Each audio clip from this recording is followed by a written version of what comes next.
şirketinde çalışmak istiyorsun. Sana en uygun görevi bulabilmek için önce seni sanal gerçeklik eleman eğitim simülatörüne alacağız. Araştırma geliştirme bölümünde eğlenceli deneyler yapabilirsin. Ya da güvenlik ekibiyle kötüleri haklayabilirsin. Hatta bakarsın o işe uygun biriysen sen bir patron olursun. İçeride seni bekleyen 16 farklı iş var. Hangi işi kapacaksın? Orası yapacağın seçimlere bağlı. Yani tercih yaparken dikkatli ol. Hadi bir alıştırma yapalım. Şu çıp çıpı emmeye başla ve seni bizim simülatör dünyasına alalım.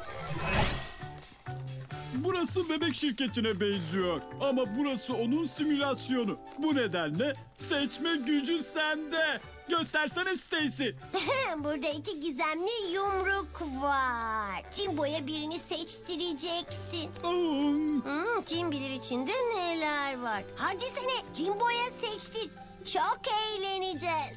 Söz mü? Bilemiyorum. Birileri çok eğlenecek orası kesin. Şeker. Diğer yumruğun şekerleri daha mı güzeldi ki? Yoksa göbüşe yumruk mu diyordu? Dans eden bir minik ben var belki. Sanmam. Ama bilinmez. Ancak seçen bilir. Unutma, hemen başlayabileceğin 16 farklı iş var. Hangisine uygun olduğunu görmek için arada sana falsoluk pas atacağız. Bebek şirketinin en gözde çalışanı patron bebekle sahada olacaksın. Merhaba. Maceramız nerede mi başlayacak? Tabii ki en süper hikayelerle aynı yerde. Yüksek güvenlikli bir hapishane hücresinde. Ne? İyi eğlenceler, hoşça kal. Günaydın millet. Merhaba. Sonra görüşeceğiz nasıl olsa. Mutlu Sedingri ben. Hapse yeni düştüm. Tanışmak için sabırsızlanıyorum. Oo, çok formdasın. El işlerinde ustasın ha. Oh, diş fırçası sapından bıçak ha. Zekice. Vay canına. Bay Sedingri, siz benim bugüne kadar gördüğüm en yüksek moralli mahkumsunuz. Babam bana hep olur da hapse düşersen en iri cüsseli, en arıza tipli elemanın yanına git ve ona güzelce sarıl derdi. Oo, şuradakiler ürkütücü görünüyor.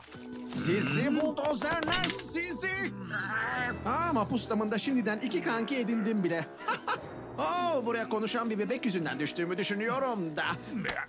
Konuşan bir bebek mi dedin sen? Demek hepimiz buraya patron bebek yüzünden düşmüşüz. Ben de şu aralar kusursuz bir intikam planı üzerinde çalışıyorum. Lafını balla keseceğim. Kedicik adam. O bebek için kendi planlarım var benim. Sizinle yeni kurduğumuz kankilik protokolüne aykırı düşecek ama mahkum edilmeden önce gayet başarılı bir iş insanıydım ve o bebek için özel bir intikam planı yapmış bulunuyorum. Peki hangi planı uygulayacağız? Benimkini. Patron bebeğe bedel ödetme planı fazlamız var. Kurnaz Kalikov, Frederick Estes ve bir de bu yeni tipin. Mutlu Sedingri. Sonra ne oldu mu? Şapşal. Beyler müsaadenizle kendi planımı uygulayacağım. Gidip o bebeği yakalayacağım. Mutlu Sedingri seviyesi mücadele ha? Onun iş zekasına karşı seninki. Bol şans.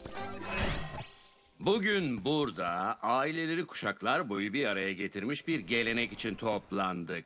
Ama parçalamışlığı da var. Ve şimdi bebeği yakala vakti. Biraz abarttı bence. Bebeği yakalayı herkes ciddiye alır. Sen ne diye ısınıyorsun? Aileler bebeklere karşı yarışmayacak mıydı? Senin yaşındayken yakalanmayan bebek ödülünü kapmıştım. Bu sene sana yardım edeceğim. Namım yürüsün diye. Namın yürüsün de benim çıkarım ne? Ödüllerimiz şöyle. Bu yılın yakalanmayan bebeği trompet kardeşi kazanacak. Piyasadaki en gürültücü, en sinir bozucu oyuncak. Merhaba. Bebek onu ister. Bize bakmayın çocuklar. Bebeği yakala şampiyonasına hazırlık yapıyoruz. Yarışmayı kazanan anne, baba veya aileye bir gecelik dışarıda yemek randevusu ve bedava bebek bakıcısı hediye çekimiz var. Ensendeyiz biberon güzeli. O sizin bebeğiniz ama. Bebekler kelimeleri anlamaz. Sadece ses duyarlar. Babişko seni dümdüz edecek. Görüşürsen. Bizim saftirikler nihayet mücadele ruhunu yakaladı. Herkes yerlerine. Ve bebeği yakala. sana kralılık edeyim. Annemle babamı bulayım. Unutma sürekli koşacaksın. Her kararını gözden geçir. İçgüdülerin seni yanıltacak ama yüreğindeki sese kulak ver. Hadi koş.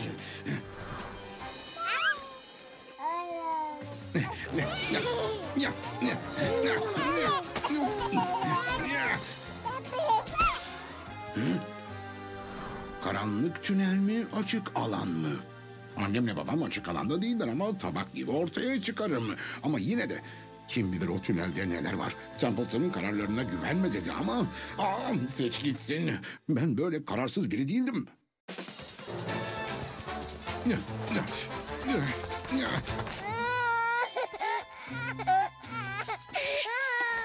Yerimizi açık edeceksin. Pastel boya al senin olsun. Bak şimdi bunu kasten yaptın.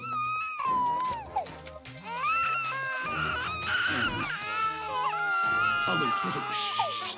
Tamam sen de al. Git kendine sessiz bir şeyler al. Ne oluyor? Mutlu Sedingri, Baba Şevk eski başkanı ve mahkum. Şu anda bu çıp çıpı çalmaktayım. Sevgiler. Nasıl yani, öyle yürüyüp gidecek misin? Karmaşık bir intikam planın falan yok mu yani? Yok be dostum. Bence en büyük intikam başarıdır. Emilebilen lastiğe sıkıştırılmış ışınlanma teknolojisi. Hemen tersini mühendislikle çözerim. Boom! Al sana $1 trilyon iş. Ama onu satmıyoruz Sedingri. Biliyorum. Onun için çaldım. Müzakere yap. Şimdi beni teke tek müzakereye mi çağırdın? O konuda çok iyiyimdir. Sana karşı ben. Kazanan çıp çıp alır. Her yol serbest. Ticaret hukukundan anlarım. Sağ ol. Hem de bu kadar çağrının noter tasdikli belgesini isteyecek kadar. Stacy, Jimbo. Hazırlandı. Tasdiklendi. Jimbo. Sahada patron bebeğin yanındayım. Sen de hem orada hem buradayım hem oradayım. Ben sana almayayım. O gerçek mi? Onlar ben mi? Ben onlar mıyım? Kim kimdir? Sakin ol arkadaşım. Onlar simülasyon versiyonlarımız. Gerçek olan sensin. Nereden biliyorsun? Düzelecektir. Evet, kuralına uygun. Tamamdır. Müzakere yap. Taktiğini seç. Hücumla başla ya da bırak ilk adımı Mutlu atsın. 5 4 3 2 1 Müzakere yap. Çıp çıpımı geri ver ve yarattığın duygusal stresin tazminatını öde. Hücumla başladı. Çıp çıpı unutsan ama hasarı karşılarım. $1. Net bir tutar belirtmeden. Teknik detay. Değiş tokuş görüşmesinden 2 puan. Yıldırım müzakere raunduna başla. Stratejini seç. Kafa karıştırma ya da müzakereden çekilme tehdidi. 5 4 3 2 1 Müzakere yap. Çıp çıpın velayet hakkı müzakeresinden önce bizim ördek şartlarını konuşsak. Ördek şartları da ne? Örneğe değinmeden konuşmak. Sen giderken ben dönüyordum canım. Ok yaydan çıktı bir kere. Ördek şartları konuşulmadan çıp çıp müzakeresi yapılmayacaktır. Hangi ördek şartları ya? İkinci kafa karışıklığı. Patron bebek kazandı. Seninle müzakere bir zevkti. Ellerine sağlık patron. Senin çıp çıp için müzakere. Evet varım. Limon yapma. Müzakere yap. Çalış teklifim. Bir kurabiye. Kabul ediyorum. Oh, seninle müzakere bir zevkti. Hey dur. Hayır Templeton. Onu yakalamam lazım. Annemle babam seni yakalarsa kimseyi yakalayamazsın. Birinin yanından sıvışmalıyım. Annem çok azimlidir. Babam geniş alanı görüyor. Hangisi daha kolay lokma? Babamı aşağılamak istemiyorum ama insan annesinin kötü duruma düşmesini istemez, öyle değil mi? Kafam karıştı. Bunu çözdüm ben. Doktor anneydi.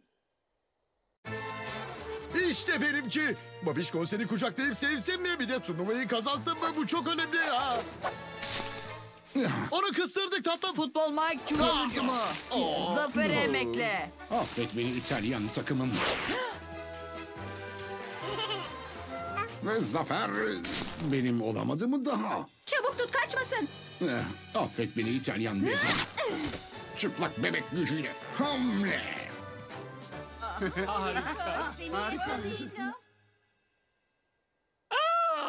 Bu bebek çıplak.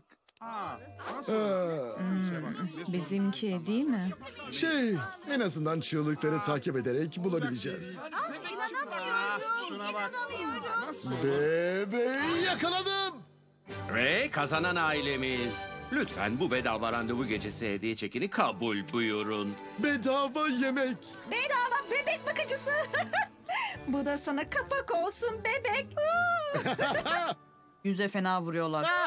Bırak da sevinsinler. Yüzüme vuran tek şey ezeli düşmanımın serbestçe dolaşıyor olması. Sizin hapishanede aynı kaşkaval gibiymiş. Evet, çok kötü kokuyor. Ne? Yok yani delik deşikmiş yani. Kim bilir başka kimler firar etti. Evet. Junior Fancy'ye hoş geldiniz. Sizin için İkile yakışıklı. Planlar nasıl gidiyor? Biraz bebek salyası topladım. Ama güzel hatunum için el kremi yapacak kadar çıkmaz. Hiç sormayın. Kediciklerimi geri aldım. Ama patron bebekten intikamımı alamadım. Anlıyorum. Bebek şirketi ışınlama çıp çıpını aşırmayı başardım. Bu trilyon dolarlık bir icat. Teknolojisini çözebilirsem ki çözemem. Hemen surat asmasanıza canım. Kız arkadaşımın yeni bir planı var ve içinde hepimizin rolü var. Kız arkadaşın mı var? Wendy'yi tanıştırayım. Hapiste mektup arkadaşıydık. Ortak noktamızı keşfettik. Ortak noktamız kediler. Mutluluklar dilerim. Planım sayesinde isteklerinize kavuşacaksınız. Kediciklerle bolca zaman. Aha, çok karlı bir iş fikri. Ve gönlünün kraliçesi için yumuşak bir şeyler. İşin iyi yanı gerekli malzemeleri toplamaya başlamış olmanız. Kedicikler, bebek salyası ve en önemlisi bu sihirli emme şeysi. hadi bakayım burun. Buralarda bir haber kokusu alıyorum.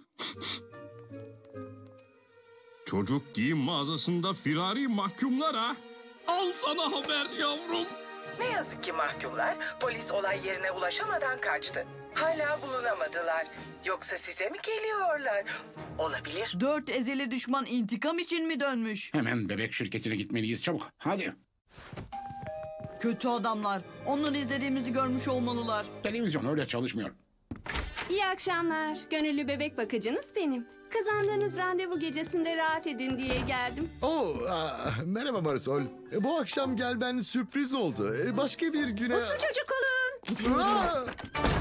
Hanginiz eğlenceli bir televizyon izleme, yeme, temizlik, uyku ve üretken rüya akşamı yaşamak ister bu sırayla? Planlamaya inancın tam, yemeği hazırlayayım. Odaklan Templeton. Kaybedecek çok şeyimiz var. Bebek şirketine gitmeliyiz ama disiplin gemisi kaptanı Amiral Marisol başımızdayken bunu yapamayız tabii ki. Marisol'e söylesek ya. Neyi söylesek? Gerçi konuştuğunu, kötü adamları, bebek şirketinin full menü. Enchilada? Enchilada sevmem. Bebek şirketini öğrenen, konuştuğumu duyan insanlara ne oluyor biliyorsun. Beyinleri yanıyor böyle. Kaybedecek çok şeyimiz var dedin ya. Marisol'e bir şey olmaz. Ya da yüksek ihtimalle çok şeyler olur. Güçlü yönünü ona karşı kullanalım. Yani planlama. Hızlandıralım. Erken yatalım, erkencici sıvışalım. Doğru mu söyledim? Kesinlikle. Ama benim plan daha iyi. Hadi şansımızı deneyelim. Doğruyu söyleyelim. O çok akıllı. Hepsi akıllıydı. Beyinleri yanana kadar tabii.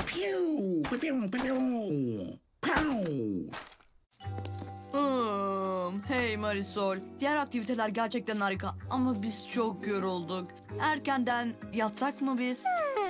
Mümkün değil. Ne? Şimdi yatarsanız uyku düzeniniz bozulur. Gün doğmadan uyanır, ailenizi rahatsız edersiniz. Bu da benim müşteri memnuniyeti notumu düşürür. Uyunmayacak. Yüksek sesle televizyon izlenecek. İnsan uçuş simülatörü. Merdiven. Evde hiç bu kadar eğlenmemiştim. Çok süper. Ve çok kötü. Uyunmayacak. Uyku saatine kadar buradan kaçış yok. Benim bir fikrim var. Marisol'u 20 saniyecik oyalayabilir misin acaba? Yüreğimin sesini Hayır, dinleyeceğim. hayır. Baloya gidelim mi? Lise mezuniyet balosuna mı?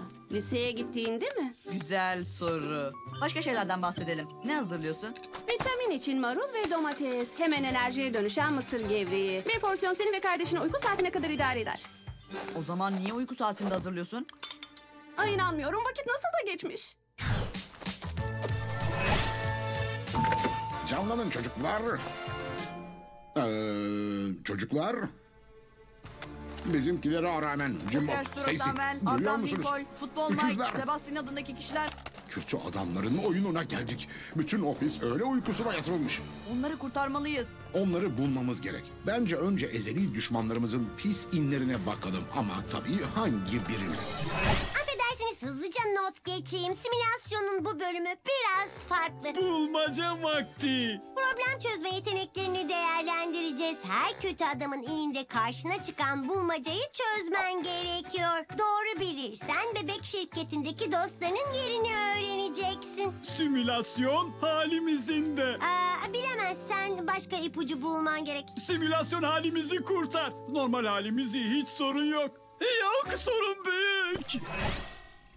Peki hangi kötü adam sığınağına bakalım? Bay Ananas'ın kafesine mi? Bebe Şevk şirketine mi? Yoksa yetişkin merkezine mi? Nereye gidelim Templeton? Fazla vaktimiz yok malum. Ben mi seçeceğim? Bu bir sınav mı? Ama hiç çalışmadım. Onlarca ofis bebeğini nereye götürmüş olabilirler ki?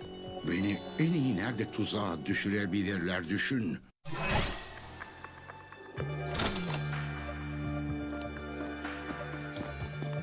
Sanki görünmez bir güç bizimle oyun oynuyor. Ona dokunacağım. Tabii, buyur lütfen.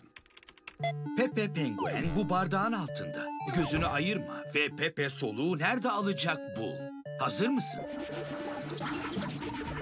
Penguen bu bardakta mı? Bunda mı? Yoksa bunda mı? Yoksa bu... Ha, İyi ya, bir tanesi benden. Kimseye söyleme, çuvalladığımı bilmesinler. Kovulmak istemiyorum. Peki penguen hangi bardağın altında? Evet Templeton. Ben biliyorum. Ama bilgisayarın durumuna üzüldüm. Evet. Buna duygu programlamaları biraz garip olmuş.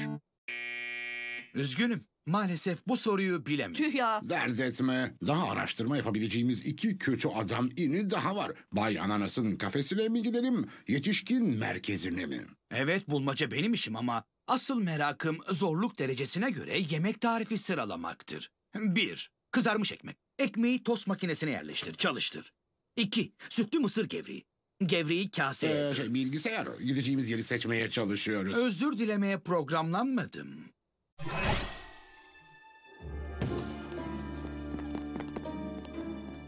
Bu korkunç bir şey için kurulmuş bir düzen olabilir. Evet ama ani tepki kontrolüm biraz zayıf. Başla hadi.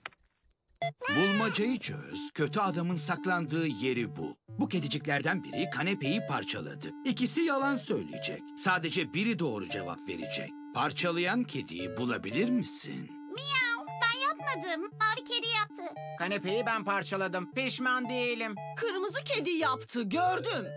Bak arkadaş, ben bir köpeğim. Bu mantık bulmacasında yerim yok. Kanepeyi hangi kedicik parçaladı? Seçimini yap. Mantık bulmacası. 2 kedicik yalan söylüyorsa, sadece biri doğru söylüyorsa, o zaman mantıklı tek seçenek kalıyor. Yani bir kediciğin doğru söylediğini kabul etmek zorunda mıyız? Bu şaşırtmalı bir bulmacaymış. Üzgünüm. Maalesef bu soruyu bilemedim. Çift etiyor ama ya. Evet, bakabileceğimiz tek bir in kaldı. Hadi, gidiyoruz. Yalnızlıktan sıkıldım. Kendimi kopyalayacağım. Merhaba yeni dostum. Ben Kafadar, dijital bir klonum. Vay! Hadi dünyayı ele geçirelim. Ne yazık ki işlem gücümüz zayıf. Bize ne lazım, işlem koçu mu? Al sana. Çaktın mı? Kanka çok komiyim ya. Bir canavar yarattım.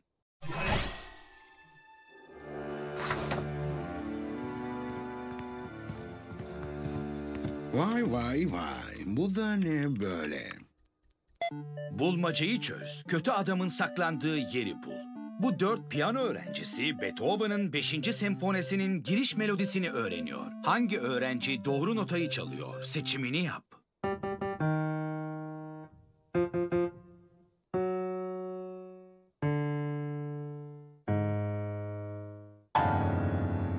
Hangi öğrenci doğru notayı çalıyor? Seçimini yap. Piyano dersleri. Üy. Hiç bana bakma. Ben Wagner dinlerim. Müzakere öncesi beni havaya sokuyor. Pam pam pam pam pam pam pam pam pam pam pam pam pam pam pam pam pam pam pam.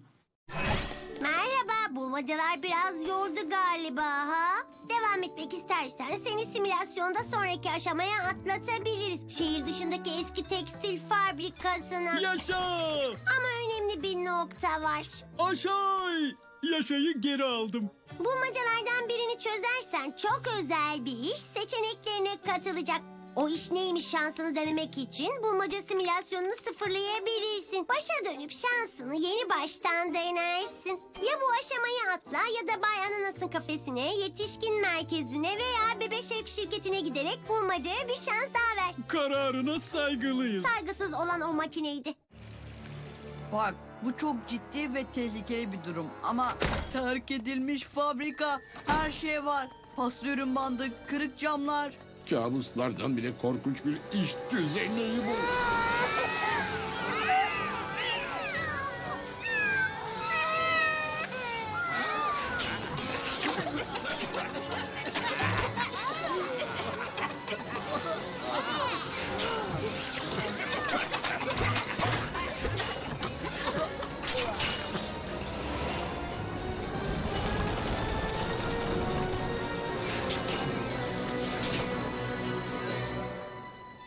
Kedi şimer kazak yapıyorlar. 100 bin tane.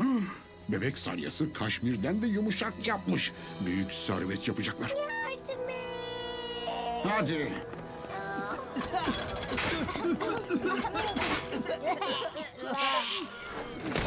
Kimse kıpırdamasın. Biz hariç tabii. Biz kıpırdayalım. Hadi Freddy.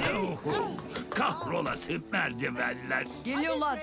Çok yavaşlar ama geliyorlar. Kediciklerle konuşabilirim. Kargaşa yaratmaya çalışırım. Sen kedi dili biliyor muydun? Öğreniyorum. Süper bir dilmiş. Çok kelime belden aşağı. Bu tam onlara göre. Ben kötülerle dövüşebilirim çünkü siyah esnek Gugakai kemerim var. Artık şiddet olmasın. Bebeği yakaladı, harikaydın. Dikkatlerini dağıt, bizimkileri kurtaralım, olur mu? Veya polisi arayalım. Onların işi bu. Diğer seçenekleri tartışmayalım. Şu sıralar ne çok karar almak gerekti. Üstelik hepsi de acil kararlar. Odaklanın. Kötüler geliyor. Aslında şimdi gelirler diyordum ama... Hadi Freddy. Durun bakın şimdi taklidinizi yapacağım. Kedi. Yaşlı. Kivi. Kedi gibi yanar beni. Sinir bozucu derecede gerçekçi. Yakalayın. Yakalayamaz. Yakalayın. Gel buraya. Seni bacaksız. Bak fena yaparım seni ha. Buraya Çok gel. ağırsınız. Yükünü tutsun diye beklenen yatırım fonu gibi.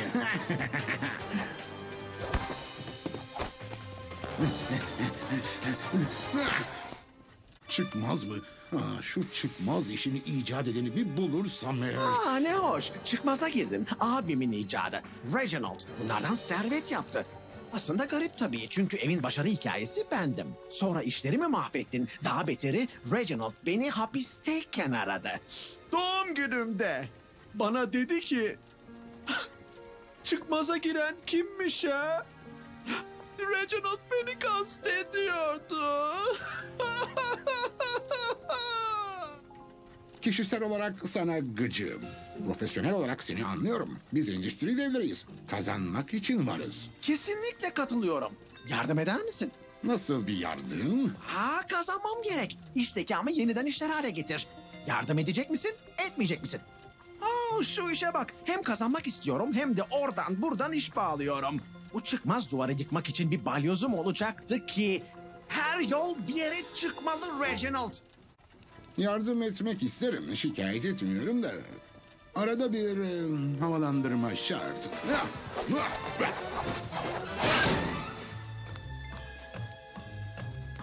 Sence patron iyi mi?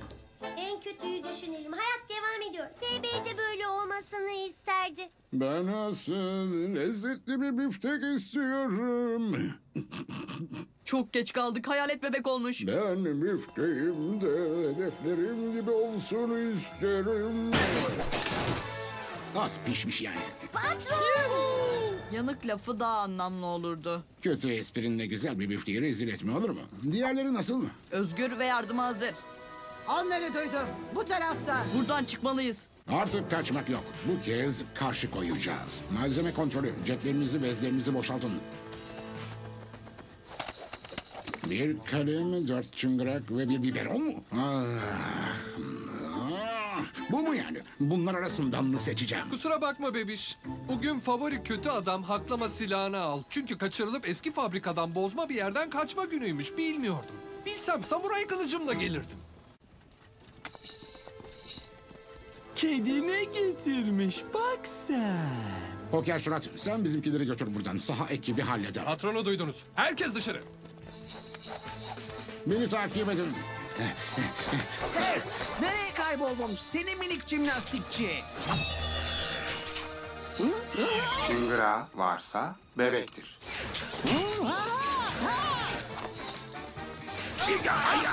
Ne yapıyorsun? Mola sona erdi.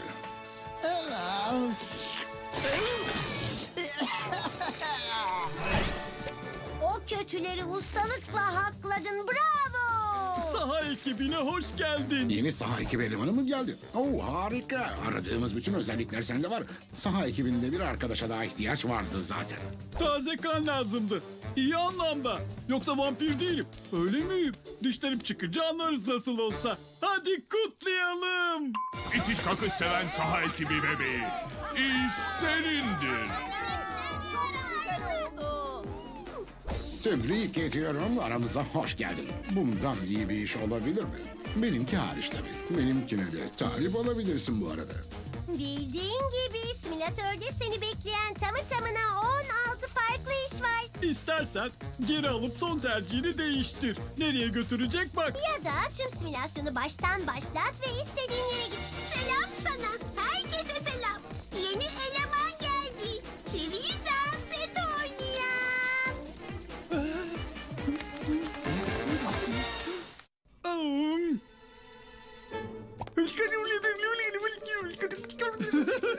Küçük halim çok şekermiş. Bu simülasyon biraz garipleşecek gibi. Diğer yumrukta şeker mi vardı? Yoksa dövüşe yumruk mu diyordu? Bilinmez. Onu seçen bilir. Unutma, hemen başlayabileceğin 16 farklı iş var. Hangisine uygun olduğunu görmek için arada sana falsoluk paslatacağız. Bebek şirketinin en gözde çalışanı patron bebekle sahada olacaksın. Merhaba. Maceramız nerede mi başlayacak? Tabii ki en süper hikayelerle aynı yerde. Yüksek güvenlikli bir hapishane hücresinde. Ne? İyi eğlenceler, hoşça kal. Günaydın millet. Merhaba. Sonra görüşeceğiz nasıl olsa. Mutlu Sedingri ben. Hapse yeni düştüm. Tanışmak için sabırsızlanıyorum. Oo, çok formdasın. El işlerinde ustasın ha. Oh, diş fırçası sapından bıçak ha. Zekice. Vay canına. Bay Sedingri, siz benim bugüne kadar gördüğüm en yüksek moralli mahkumsunuz. Babam bana hep olur da hapse düşersen en iri cüsseli en arıza tipli elemanın yanına git ve ona güzelce sarıl derdi. Oo, şuradakiler ürkütücü görünüyor. Sizi buldozerler sizi. Mapus damında şimdiden 2 kanki edindim bile. Buraya konuşan bir bebek yüzünden düştüğümü düşünüyorum da. Konuşan bir bebek mi dedin sen? Demek hepimiz buraya patron bebek yüzünden düşmüşüz. Ben de şu aralar kusursuz bir intikam planı üzerinde çalışıyorum. Lafını balla keseceğim. Kedicik adam. O bebek için kendi planlarım var benim. Sizinle yeni kurduğumuz kankilik protokolüne aykırı düşecek ama mahkum edilmeden önce gayet başarılı bir iş insanıydım ve o bebek için özel bir intikam planı yapmış bulunuyorum. Peki hangi planı uygulayacağız? Benimkini. Patron bebeğe bedel ödetme planı fazlamız var.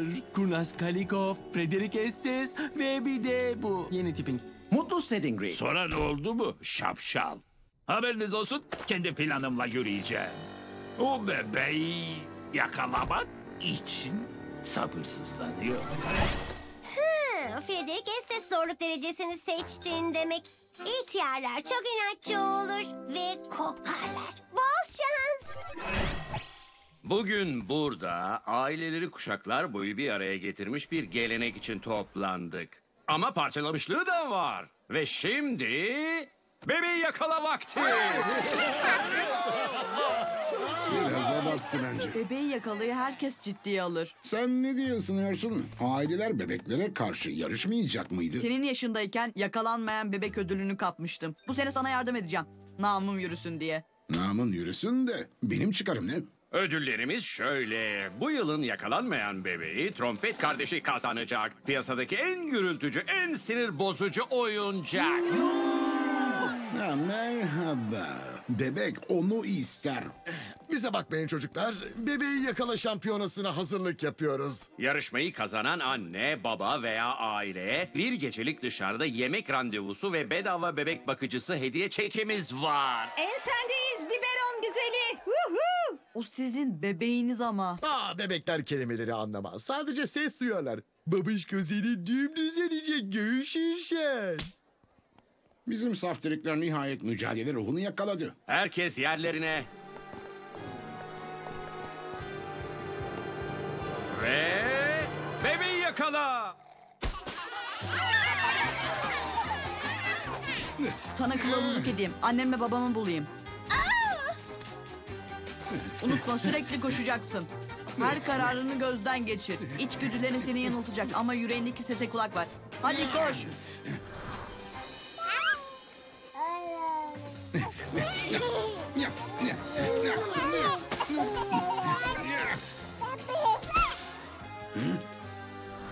Karanlık tünel mi, açık alan mı? Annemle babam açık alanda değiller ama tabak gibi ortaya çıkarım. Ama yine de kim bilir o tünelde neler var. Templeton'ın kararlarına güvenme dedi ama... seç gitsin. Ben böyle kararsız biri değildim.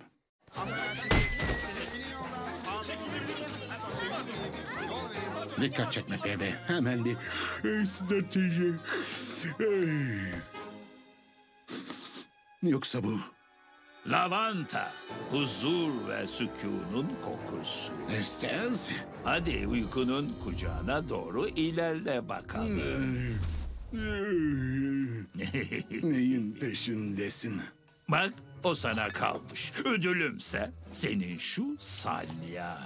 Süper nemlendirici bebek salyası. En buruşuk elleri bile yumuşatabilen kremlerin çok gizli birleşi. İğrençsin. Bu duyduğum en saçma boğazlı kazak başkan hatun planı. O beni terk etti bebek adam. Ama bu krem onun kalbini bununla kazanacağım. Ömrümde böyle saçma bir plan duymadım. Saçma tabii.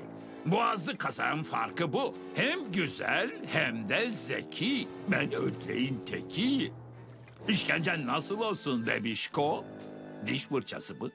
Limon ve kulak çubuğu mu? Yoksa kusursuz düzenlenmiş bir bilanço mu? Nasıl olursa olsun tüm salyan benim olacak. Kendi salyamı kullanırdım ama... İçine mentollü boğaz pastili kokusu sinmiş bayat mayonez kokuyor. O diş fırçasıyla ne yapacaksan yap. Diş etlerim çelik gibidir. Onu ağzının içinde kullanmayacağım. Hapiste akubası masaj sanatında uzmanlaştım. Her 1 santimetre karemiz hassastır. Doğru basınç uygulanırsa beden doğrudan tepki verir. Nasıl bir tepkiymiş ki? İşte sal gitsin. Aferin oğluma.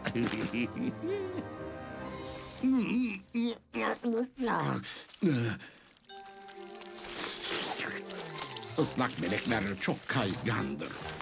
Jimbo, Stacy hemen buraya gelin. Jimbo! Sahada patron bebeğin yanındayım. Sen de hem orada hem buradayım hem oradayım. Ben sana almayayım. O gerçek mi? Onlar ben mi? Ben onlar mıyım? Kim kimdir? Sakin ol arkadaşım. Onlar simülasyon versiyonlarımız. Gerçek olan sensin. Nereden biliyorsun? Düzelecektir. Seni kim bağladı? Estes, bütün salyamı alıp kaçtı üstelik. Hadi ya. Seni yakalayacağız. Annemle babam kaç. Yarışmayı boş ver. Estes'i hemen durdurmak zorundayız. Yarışmaya odaklan. Annemle babam gelmek üzere. Estes'in salak planından bize ne? Bebek salyası ya. Estes'le boğazlı kazak birleşirse başımıza ne çoraplar örerler. Yok ya. Ödülü düşün. Bunu kazanmanı istiyorum. Karar veriyorum, benim planım. Bu insan barınağında gereğinden de uzun kaldım. O bebeği yakalayacağım. Kurnaz Kaliko zorluk derecesi ha. Kedigil kurnazlığını rahatça alt ederim diyorsan sana bol şans. Bugün burada aileleri kuşaklar boyu bir araya getirmiş bir gelenek için toplandık. Ama parçalamışlığı da var. Ve şimdi bebeği yakala vakti. Biraz abarttı bence. Bebeği yakalayı herkes ciddiye alır. Sen ne diye ısınıyorsun? Aileler bebeklere karşı yarışmayacak mıydı? Senin yaşındayken yakalanmayan bebek ödülünü kapmıştım. Bu sene sana yardım edeceğim. Namım yürüsün diye. Namın yürüsün de benim çıkarım ne? Ödüllerimiz şöyle. Bu yılın yakalanmayan bebeği trompet kardeşi kazanacak. Piyasadaki en gürültücü, en sinir bozucu oyuncak. Ha, merhaba. Bebek onu ister.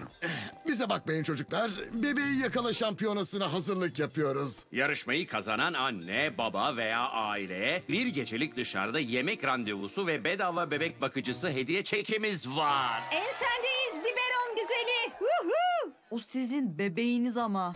Bebekler kelimeleri anlamaz. Sadece ses duyarlar. Babişko seni dümdüz edecek göğüşüşen. Bizim saftirikler nihayet mücadele ruhunu yakaladı. Herkes yerlerine. Ve bebeği yakala. Sana kılavuzluk edeyim. Annemle babamı bulayım. Unutma sürekli koşacaksın. Her kararını gözden geçir. İçgüdülerin seni yanıltacak ama yüreğindeki sese kulak ver. Hadi koş.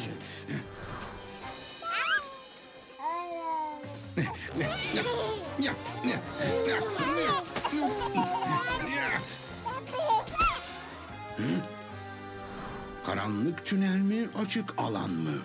Annemle babam açık alanda değiller ama tabak gibi ortaya çıkarım. Ama yine de kim bilir o tünelde neler var. Templeton'ın kararlarına güvenme dedi ama...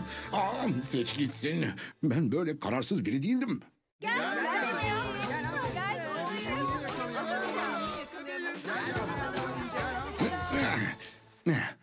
Doğru karar. Annemle babam ortada yok. Sadece... bana bir şey mi sıkacaktın Kalikocuk? O şey gerisin geri ters tepti galiba. Ne diyorsun? Beklenmedik çamaşır sıkıştırmaca. Kedi tüyü çamaşır mı? Ben bebeği yakaladım. Tebrik ediyorum. Şu bıyığını az yaklaştır da sana ödülünü vereyim. Ay sen çok yaşa. Ama kendi ödülümü kendim alırım. Minnoş kediciklerimi ne kadar özlediğimden haberin var mı senin? İğrenç, devam et. Evet, onları bana koşa koşa döndürecek şey şu an elimde. Feromon spreyi. Kediler bununla kafayı yiyor. Şundan sana sıkarsam benim tüylü dostlar üstüne pike yapıp keskin pompiş tırnaklarıyla patron bebeği ele çevirir.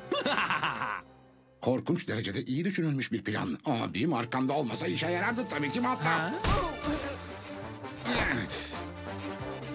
Stacy, Jimbo, destek gönderin. Sorun nedir patron? Jimbo! Sahada patron bebeğin yanındayım. Sen de hem orada hem buradayım hem oradayım. Ben sana almayayım. O gerçek mi? Onlar ben mi? Ben onlar mıyım? Kim kimdir? Sakin ol arkadaşım. Onlar simülasyon versiyonlarımız. Gerçek olan sensin. Nereden biliyorsun? Düzelecektir. Kurnaz Kaliko mu? Ve içi kedi çeken feromon sıvısı dolu spreyi var. Fikir alayım Stacy. 4 koldan saldırı. Hepimizi aynı anda sıkamaz. Sadece birimizi sıkabilir ve o talihsiz kişi kedi patilerinin kurbanı olur. Ama kalan üçümüz Kaliko'yu marizleriz. Soğukkanlı, çok beğendim Jimbo. Sarılsak? Bu bir fikir sayılmaz. Templeton. Yeterince samanla senin benzerini yapabilirim. Kaliko spreyi ona sıkar, böylece onu tepeleriz. Birini feda etmek amansız şirket güdülerime oldukça uygun. Çakma versiyonum da maldan anlamayan müşteriye satış yapan yanıma. İki fikir de güzel. Üçü de. Evet tabii.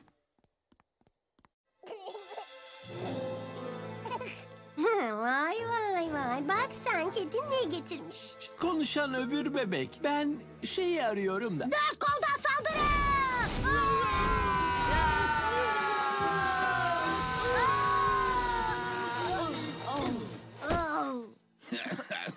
Dört yöne püskürten sprey de mi varmış?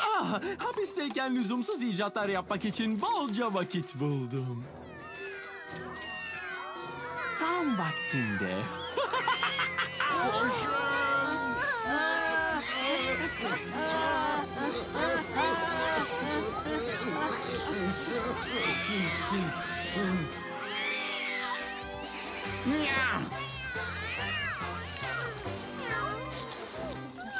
Süt onları fazla oyalamaz. Koşarak kaçacağım. Onları uzak tutun. Yapma. O ayakkabılarla mı? Daha iyi bir fikir için 15 saniyeniz var. Şu balyalardan tırmık direği yapacağım. Gwendolyn onlara bayılırdı. Evet, bende fikir yok. Bunlardan birini seç işte. Kedicikler tırmalamayı Bu sever. pigme panterlere nal toplatırım. Tabana kuvvet o zaman patron. Ama Jimbo'nun fikrini sevdim aslında. Delice olmasa işimize gelir.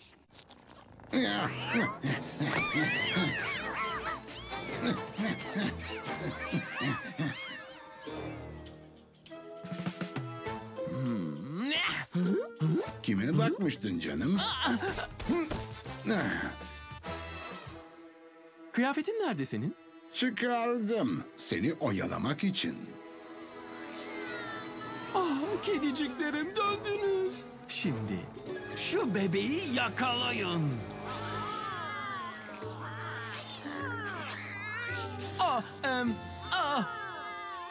Şimdi yandık. Zafer benim. Hadi şimdi de çifte zaferi tadalım. Yakalanmayan bebek. Harika. Yaşasın. Bu bebek çıplak. Bizimki değil mi? En azından çığlıkları takip ederek bulabileceğiz. Şuna bak. Bebeği yakaladım. Ve kazanan ailemiz. Lütfen bu bedava randevu gecesi hediye çekini kabul buyurun. Bedava yemek. Bedava bebek bakıcısı. Bu da sana kapak olsun bebek. Yüze fena vuruyorlar. Bırak da sevinsinler. Yüzüme vuran tek şey ezeli düşmanımın serbestçe dolaşıyor olması. Sizin hapishanede aynı kaşkaval gibiymiş. Evet, çok kötü kokuyor. Ne? Yok yani delik deşikmiş yani. Kim bilir başka kimler firar etti. Evet. Junior Fancy'ye hoş geldiniz. Sizin için... İkile yakışıklı. Planlar nasıl gidiyor? Biraz bebek salyası topladım.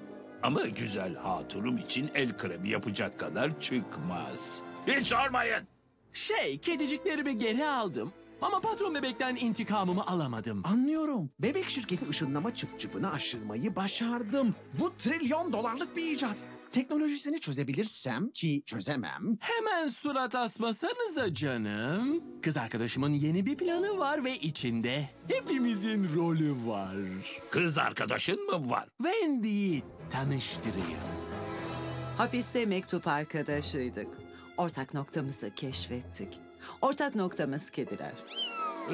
Mutluluklar dilerim. Planım sayesinde isteklerinize kavuşacaksınız. Kediciklerle bolca zaman. Aha, çok karlı bir iş fikri. Ve gönlünün kraliçesi için yumuşak bir şeyler. İşin iyi yanı gerekli malzemeleri toplamaya başlamış olmanız. Kedicikler, bebek salyası ve en önemlisi bu sihirli emme şeysi. Hadi bakayım burun. Buralarda bir haber kokusu alıyorum. Çocuk giyim mağazasında firari mahkumlara. Al sana haber yavrum. Ne yazık ki mahkumlar polis olay yerine ulaşamadan kaçtı. Hala bulunamadılar. Yoksa size mi geliyorlar? Olabilir. 4 ezeli düşman intikam için mi dönmüş? Hemen bebek şirketine gitmeliyiz çabuk. Hadi.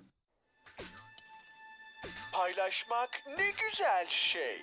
Orada bir bebek mi var? Dünyanın en uslu bebeği olmaya var mısın?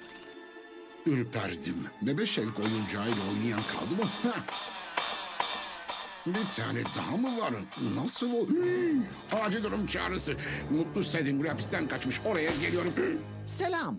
Mutlu Sedingri, Baba Şevk eski başkanı ve mahkum. Şu anda bu çıp çıpı çalmaktayım. Sevgiler. Nasıl yani? Öyle yürüyüp gidecek misin? Karmaşık bir intikam planın falan yok mu yani? Yok be dostum. Bence en büyük intikam başarıdır. Emilebilen lastiğe sıkıştırılmış ışınlanma teknolojisi. Hemen tersini mühendislikte çözerim. Boom! Al sana $1 trilyon iş. Ama onu satmıyoruz Sedingri. Biliyorum. Onun için çaldım. Müzakere yap. Şimdi beni teke tek müzakereye mi çağırdın? O konuda çok iyiyimdir. Sana karşı ben. Kazanan çıp çıp alır. Her yol serbest. Ticaret hukukundan anlarım. Sağ ol. Hem de bu kadar çağrının noter tasdikli belgesini isteyecek kadar. Stacy, Jimbo. Hazırlandı. Tasdiklendi. Jimbo. Sahada patron bebeğin yanındayım. Sen de hem orada hem buradayım hem oradayım. Ben sana almayayım. O gerçek mi? Onlar ben mi? Ben onlar mıyım? Kim kimdir? Sakin ol arkadaşım. Onlar simülasyon versiyonlarımız. Gerçek olan sensin. Nereden biliyorsun? Düzelecektir. Evet, kuralına uygun. Tamamdır. Müzakere yap. Taktiğini seç. Hücumla başla ya da bırak ilk adımı Mutlu atsın. 5 4 3 2 1 Müzakere yap.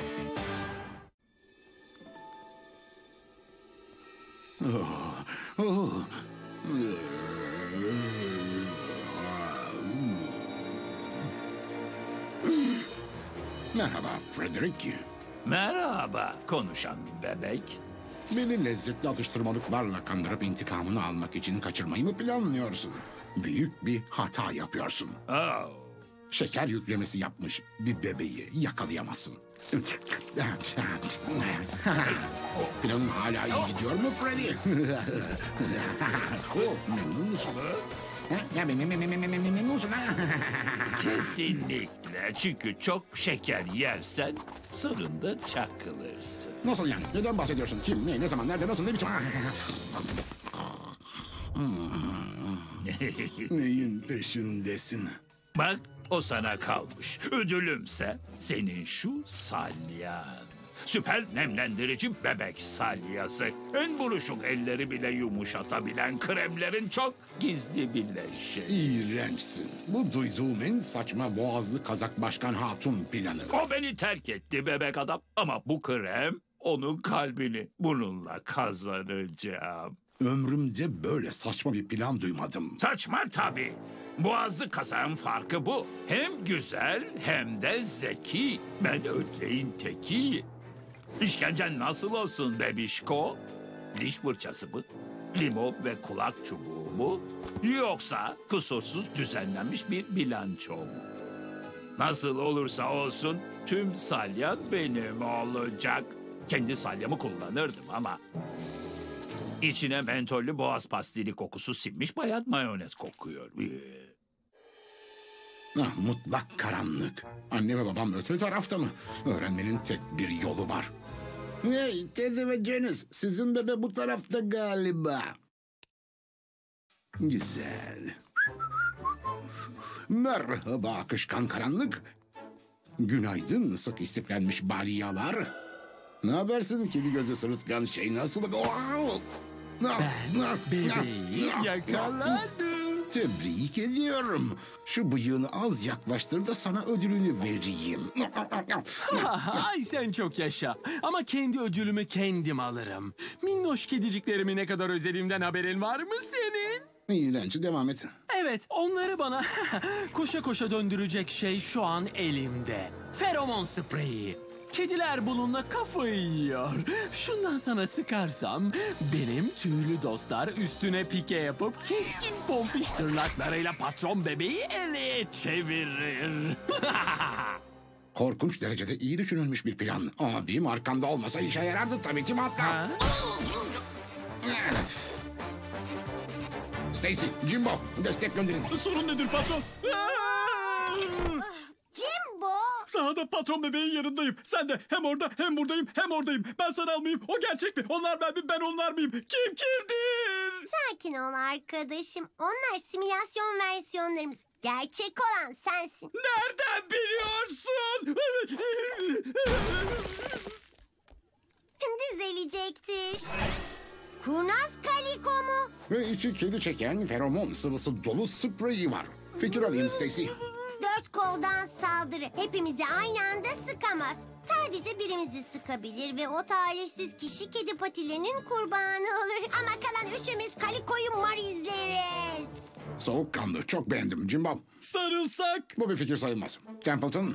Yeterince samanla senin benzerini yapabilirim. Kaliko spreyi ona sıkar, böylece onu tepeleriz. Birini feda etmek amansız şirket güdülerime oldukça uygun. Çakma versiyonum da maldan anlamayan müşteriye satış yapan yanıma.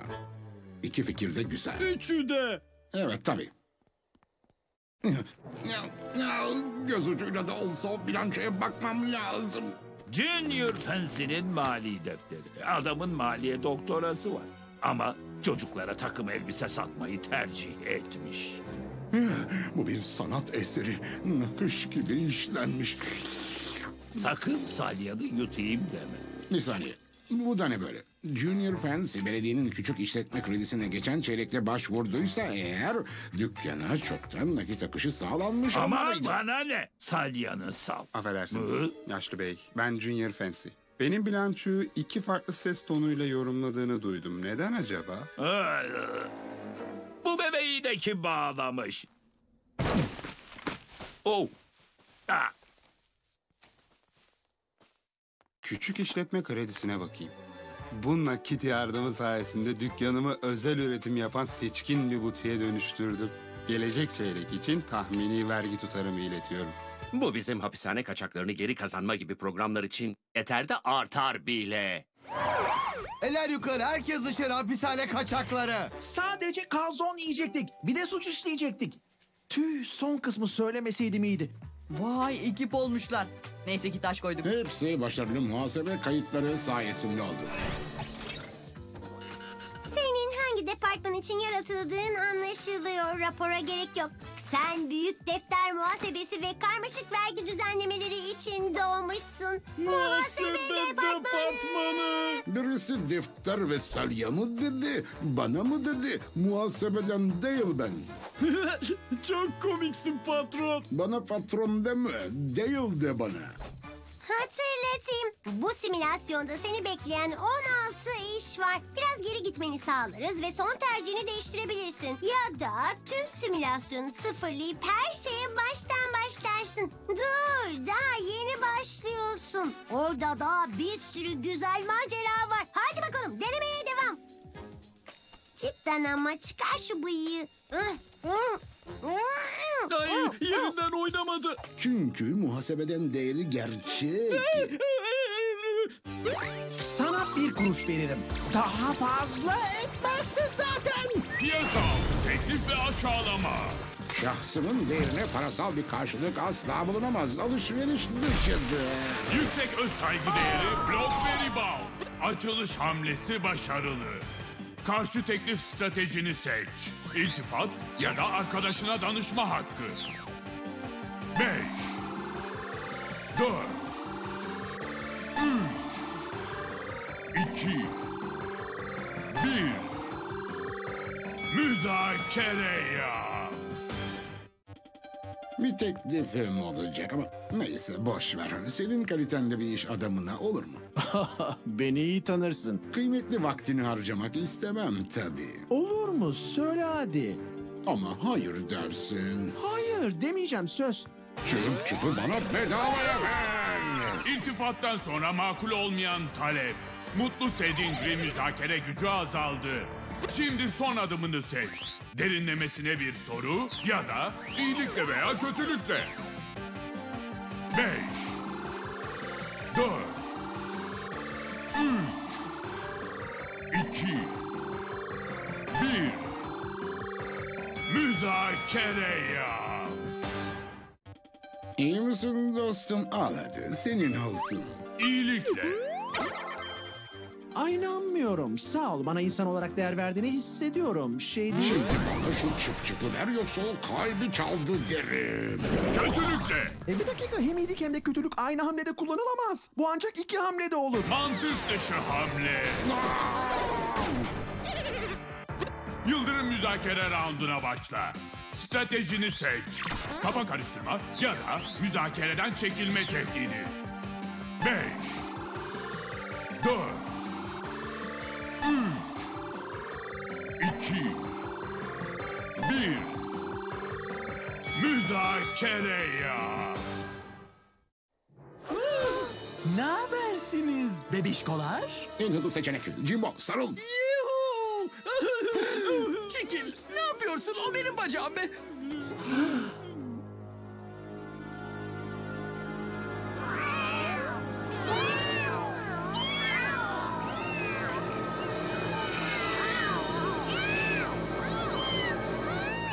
Benim kedi annem bile bir gün olsun sarılmadı. Tek isteğim buydu. Hepsine sarılın.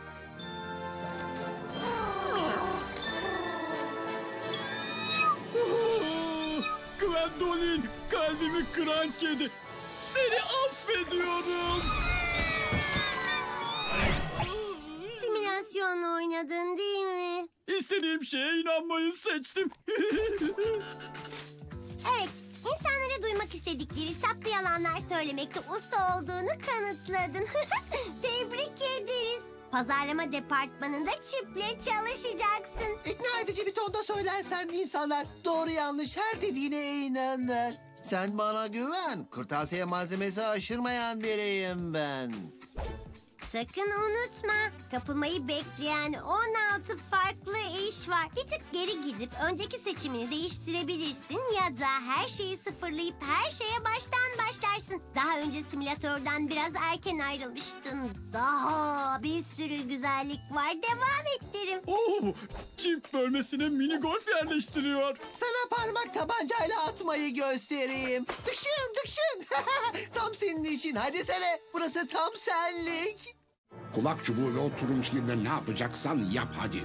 Limon suyu tükürük bezlerini çalıştırır. Bu çok ekşi, çok.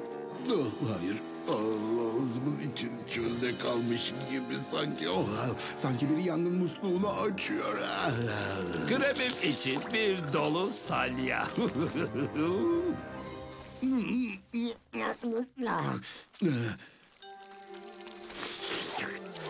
Islak bebekler çok kaygandır. Jimbo, Stacy hemen buraya gelin. Jimbo! Sahada patron bebeğin yanındayım. Sen de hem orada hem buradayım hem oradayım. Ben sana almayayım. O gerçek mi? Onlar ben mi? Ben onlar mıyım? Kim kimdir? Sakin ol arkadaşım. Onlar simülasyon versiyonlarımız. Gerçek olan sensin. Nereden biliyorsun?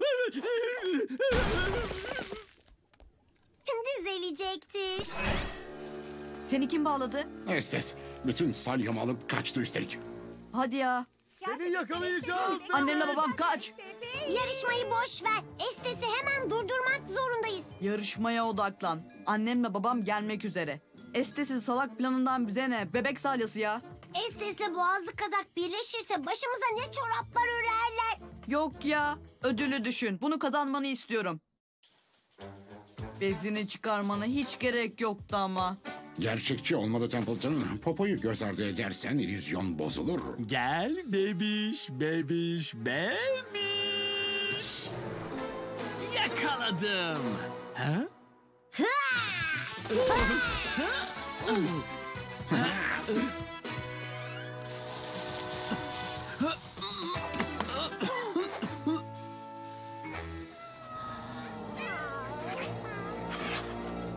Miau.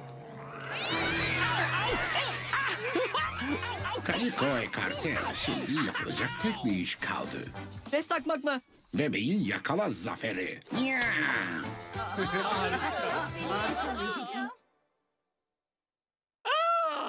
Bu bebek çıplak. Bizimki değil mi? En azından çığlıkları takip ederek bulabileceğiz. Bebeği yakaladım. Ve kazanan ailemiz. Lütfen bu bedava randevu gecesi hediye çekini kabul buyurun. Bedava yemek. Bedava bebek bakıcısı. Bu da sana kapak olsun bebek. Yüze fena vuruyorlar. Bırak da sevinsinler.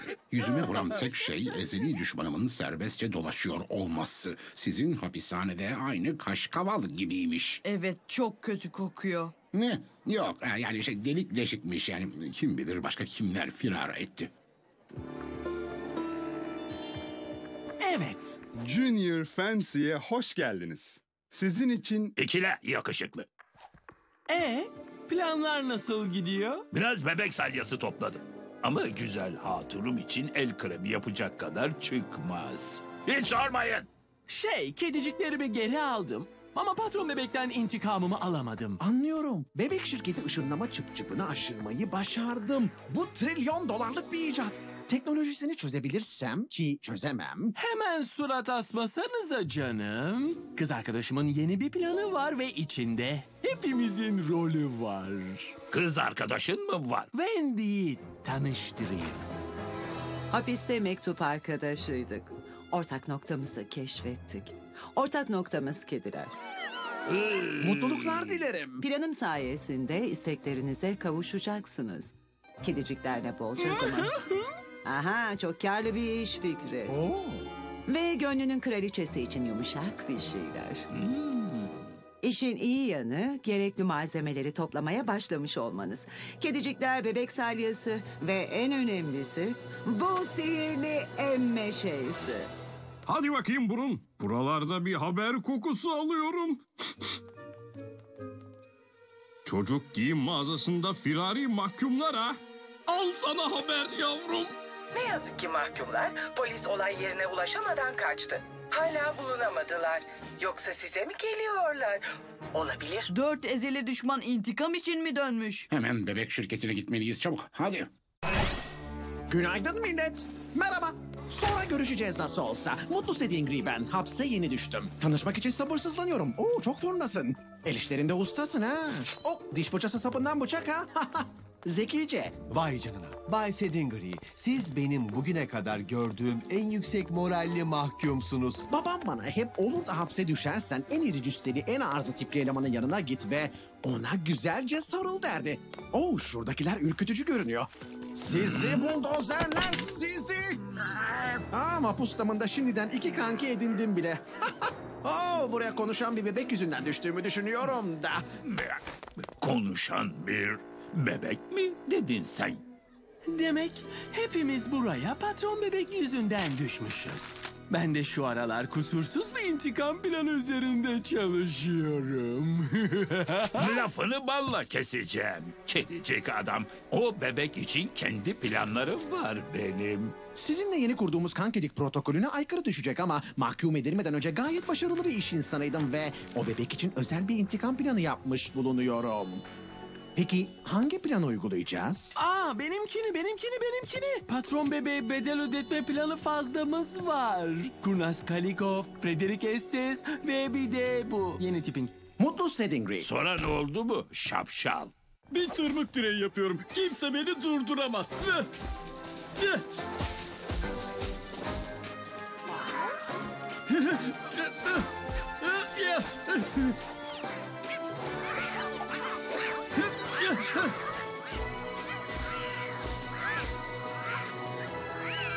Ne habersiniz?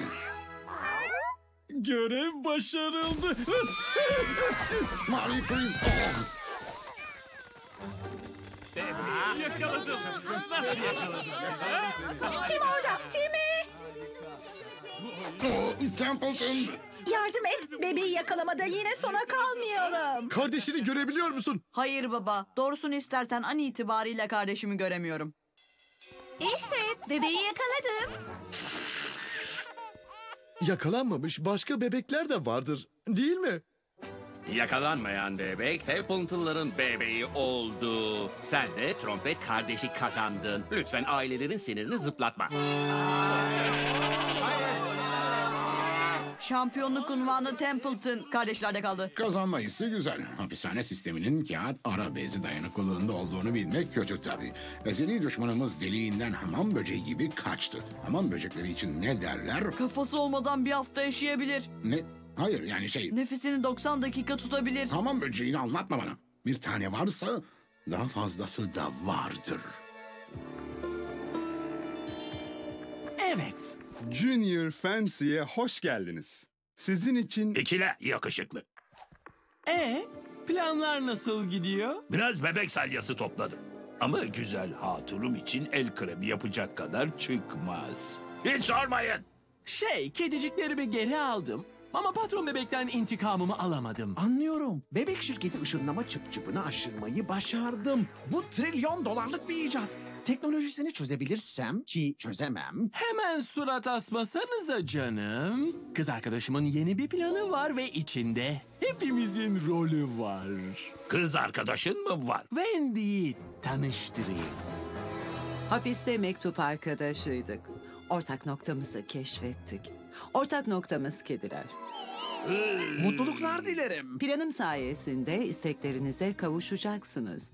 Kediciklerle bolca zaman. Aha, çok karlı bir iş fikri. Ve gönlünün kraliçesi için yumuşak bir şeyler. İşin iyi yanı gerekli malzemeleri toplamaya başlamış olmanız. Kedicikler, bebek salyası ve en önemlisi bu sihirli emme şeysi. Hadi bakayım burun. Buralarda bir haber kokusu alıyorum. Çocuk giyim mağazasında firari mahkumlar ha. Al sana haber yavrum. Ne yazık ki mahkumlar polis olay yerine ulaşamadan kaçtı. Hala bulunamadılar. Yoksa size mi geliyorlar? Olabilir. 4 ezeli düşman intikam için mi dönmüş? Hemen bebek şirketine gitmeliyiz çabuk. Hadi. Kabul. Biz kaybettik. Hezimeti yüzümüze vurur gibi şu gürültülü oyuncaklarla oynamanız şart mı yani? Üzgünüm çocuklar. Bu duyduğunuz yenilginin sesiydi. Özür niyetine ailece bütün gün her dakika yan yana birlikte vakit geçirelim mi? Ne yapmak istersiniz? Bir saniye. Üzgün olunca iyice yapışıyorlar. Peki nasıl sıvışacağız? Dikkat dağıtarak kaybettikleri ödülü onlara verelim. Romantik bir randevu ama evde. Ya da yaralanan gururlarını okşayalım. Bebeği yakalar rövanş maçı. Yetişkinler randevuda ne yapar? Yastıktan kalemi, sakız balonu mu? Ama kesin öpücük olmamalı. Romantik bir film nasıl olur? Şöyle öpüşme sahneleri. Sonunda annemle babam öpüşebilir. Bu öpücüğü etkisiz hale getirmeli. Harika fikirler tarihine geçecek en harika fikri bulduk bile. İsterseniz bebeği yakala rövanş maçı yapalım. Çok şekersin ama... Bırak da konuşsun. Sonuçta bu bebek sizi tekrar bir hezimete uğratamaz. Bence de mümkün değil. 10, 9, 8, 7... Hile yapmış gibi olacağız. Kesinlikle. 3, 2, 1. Bebeği yakala! Canlanın çocuklar. Çocuklar. Bizimkilere rağmen Jimbo, Joker, Stacy, Surat görüyor Arkan, musunuz? Lincoln, Futbol Mike, Öküzler. Sebastian adındaki kişiler. Kötü adamların oyununa geldik. Bütün ofis öyle uykusuna yatırılmış. Onları kurtarmalıyız. Onları bulmamız gerek. Bence önce ezeli düşmanlarımızın pis inlerine bakalım. Ama tabii hangi birine? Affedersiniz hızlıca not geçeyim. Simülasyonun bu bölümü biraz farklı. Bulmaca vakti. Problem çözme yeteneklerini değerlendireceğiz. Her kötü adamın elinde karşına çıkan bulmacayı çözmen gerekiyor. Doğru bilirsen bebek şirketindeki dostlarının yerini öğreneceksin. Simülasyon halimizin de. Bilemezsen başka ipucu bulman gerek. Simülasyon halimizi kurtar. Normal halimizi hiç sorun yok. Yok, sorun büyük. Peki hangi kötü adam sığınağına bakalım? Bay Ananas'ın kafesine mi? Bebek şirketine mi? Yoksa yetişkin merkezine mi? Nereye gidelim Templeton? Fazla vaktimiz yok malum. Ben mi seçeceğim? Bu bir sınav mı? Ama hiç çalışmadım. Onlarca ofis bebeğini nereye götürmüş olabilirler ki? Beni en iyi nerede tuzağa düşürebilirler düşün. Müzakere jokeri çağrıldı. Stacy gelsin. Karşı teklifi ver hadi Stacy. Tüm düşmanları dümdüz edelim. Ne dedin? Köylerini de yakıp kül edelim. İleri gittin çok ileri. Aşırı saldırgan karşı teklif geri teper. Yıldırım müzakere rounduna başla. Stratejini seç. Kafa karıştırma ya da müzakereden çekilme tehdidi. 5 4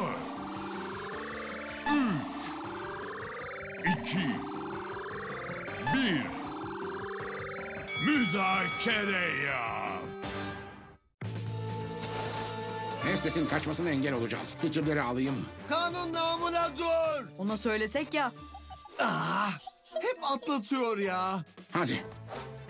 Memur Doug. Olamaz. Ama neredeyse yakalıyordum. Üzgünüm. Frederick Estes söz konusu. O burada. Olamaz. Suç işlediği için hapse girmişti. Hapisten kaçmak da başka bir suçtur. 2 yanlış bir doğru etmez ve bu da bir gerçek. O kim peki? Frederick, burada ne yapıyorsun sen? Çok yaşlıyı unutuyorum yani. Bilemiyorum. Evet, hapse geri dönüyorsun. Şimdi tıpış tıpış hücrene dön ve kendini içeri kilitle. Ne? Baba seni yakalayacak Dakota'cığım. Hoppalana day, ben buradan kaçar. Olamaz avucumuzdaydı. Gel yavrum. Annene gel. Hestes'i elimizden kaçırdık ama şampiyonluğu kaçırmayacağım. Stacy, Jimbo, limon getirin acilen. Bebek nerede? İşte burada. Bebeği yakaladım. Çok bayhoş. Ağzım niye bu kadar sulandı? Ama böyle olmaz ki. Hayır.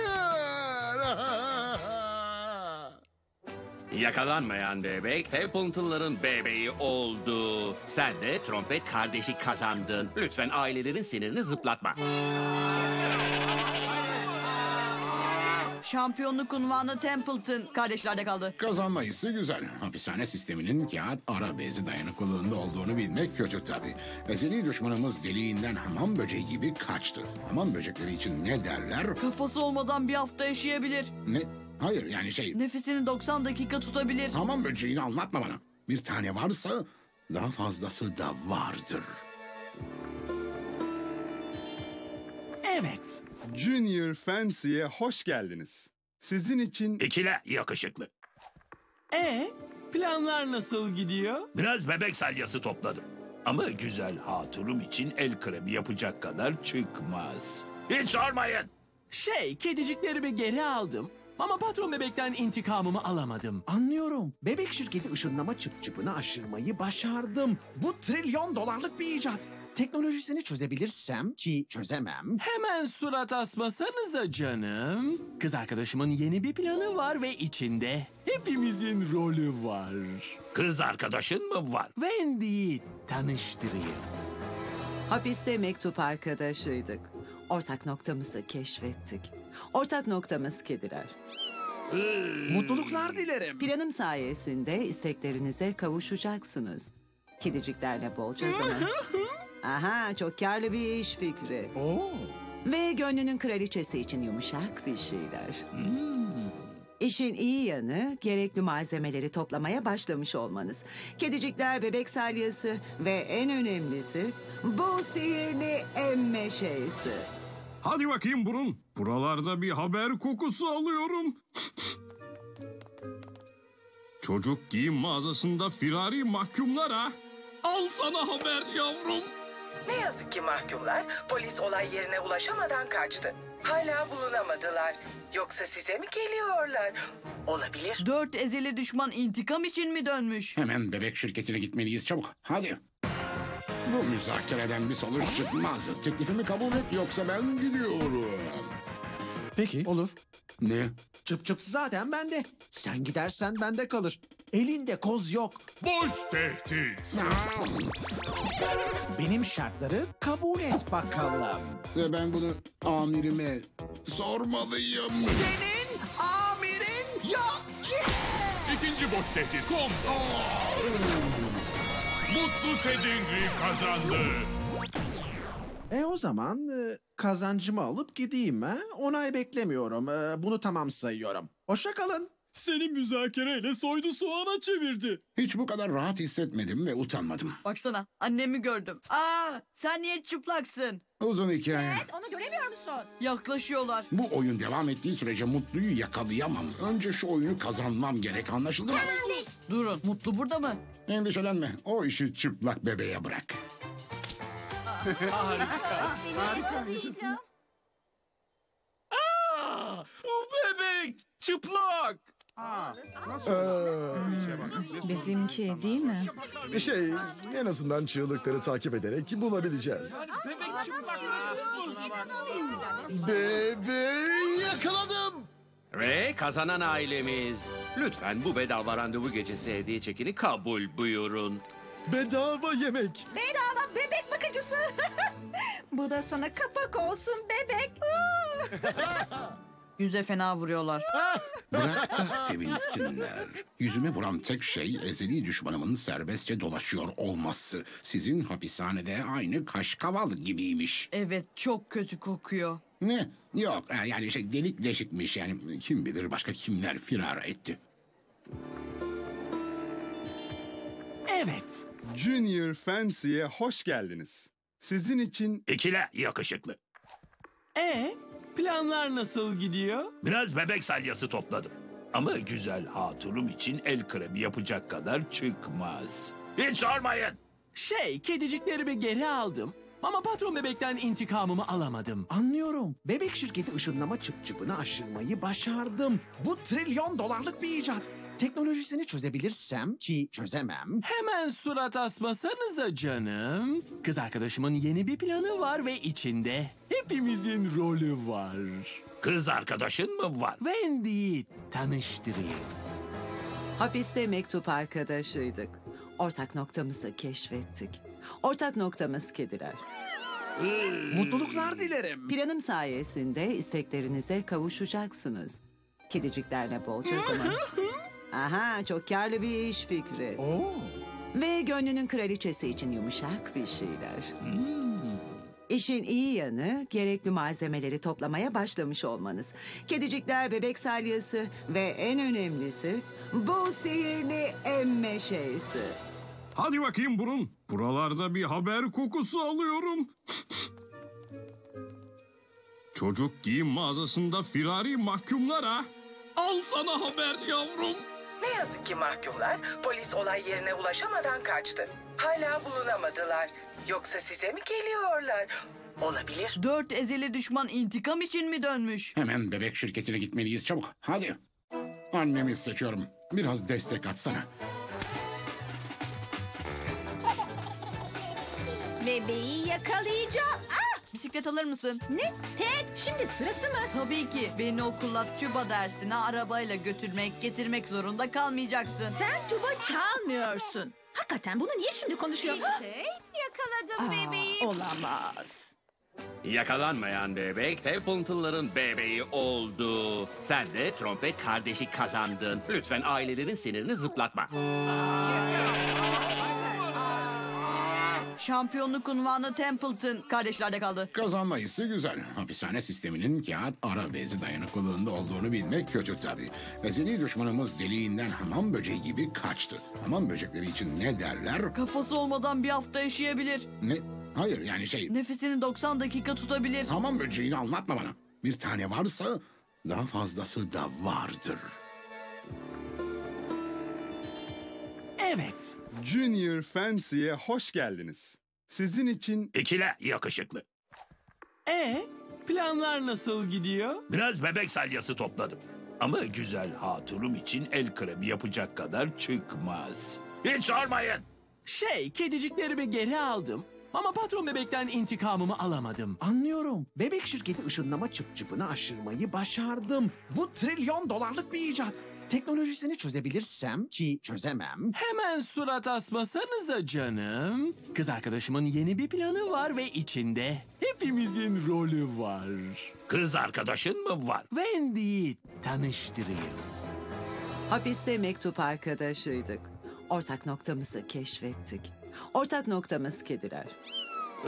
Mutluluklar dilerim. Planım sayesinde isteklerinize kavuşacaksınız. Kediciklerle bolca zaman. Aha, çok karlı bir iş fikri. Ve gönlünün kraliçesi için yumuşak bir şeyler.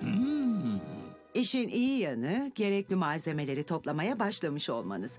Kedicikler, bebek salyası ve en önemlisi bu sihirli emme şeysi. Hadi bakayım burun. Buralarda bir haber kokusu alıyorum. Çocuk giyim mağazasında firari mahkumlara. Al sana haber yavrum. Ne yazık ki mahkumlar polis olay yerine ulaşamadan kaçtı. Hala bulunamadılar. Yoksa size mi geliyorlar?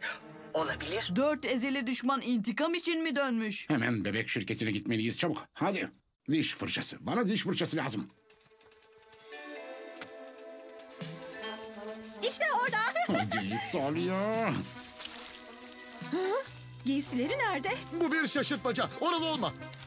Ben bebeği yakaladım. Ne? Ah, Ben yakaladım. Hey, hemen buraya gel. Yakaladım. Hayır.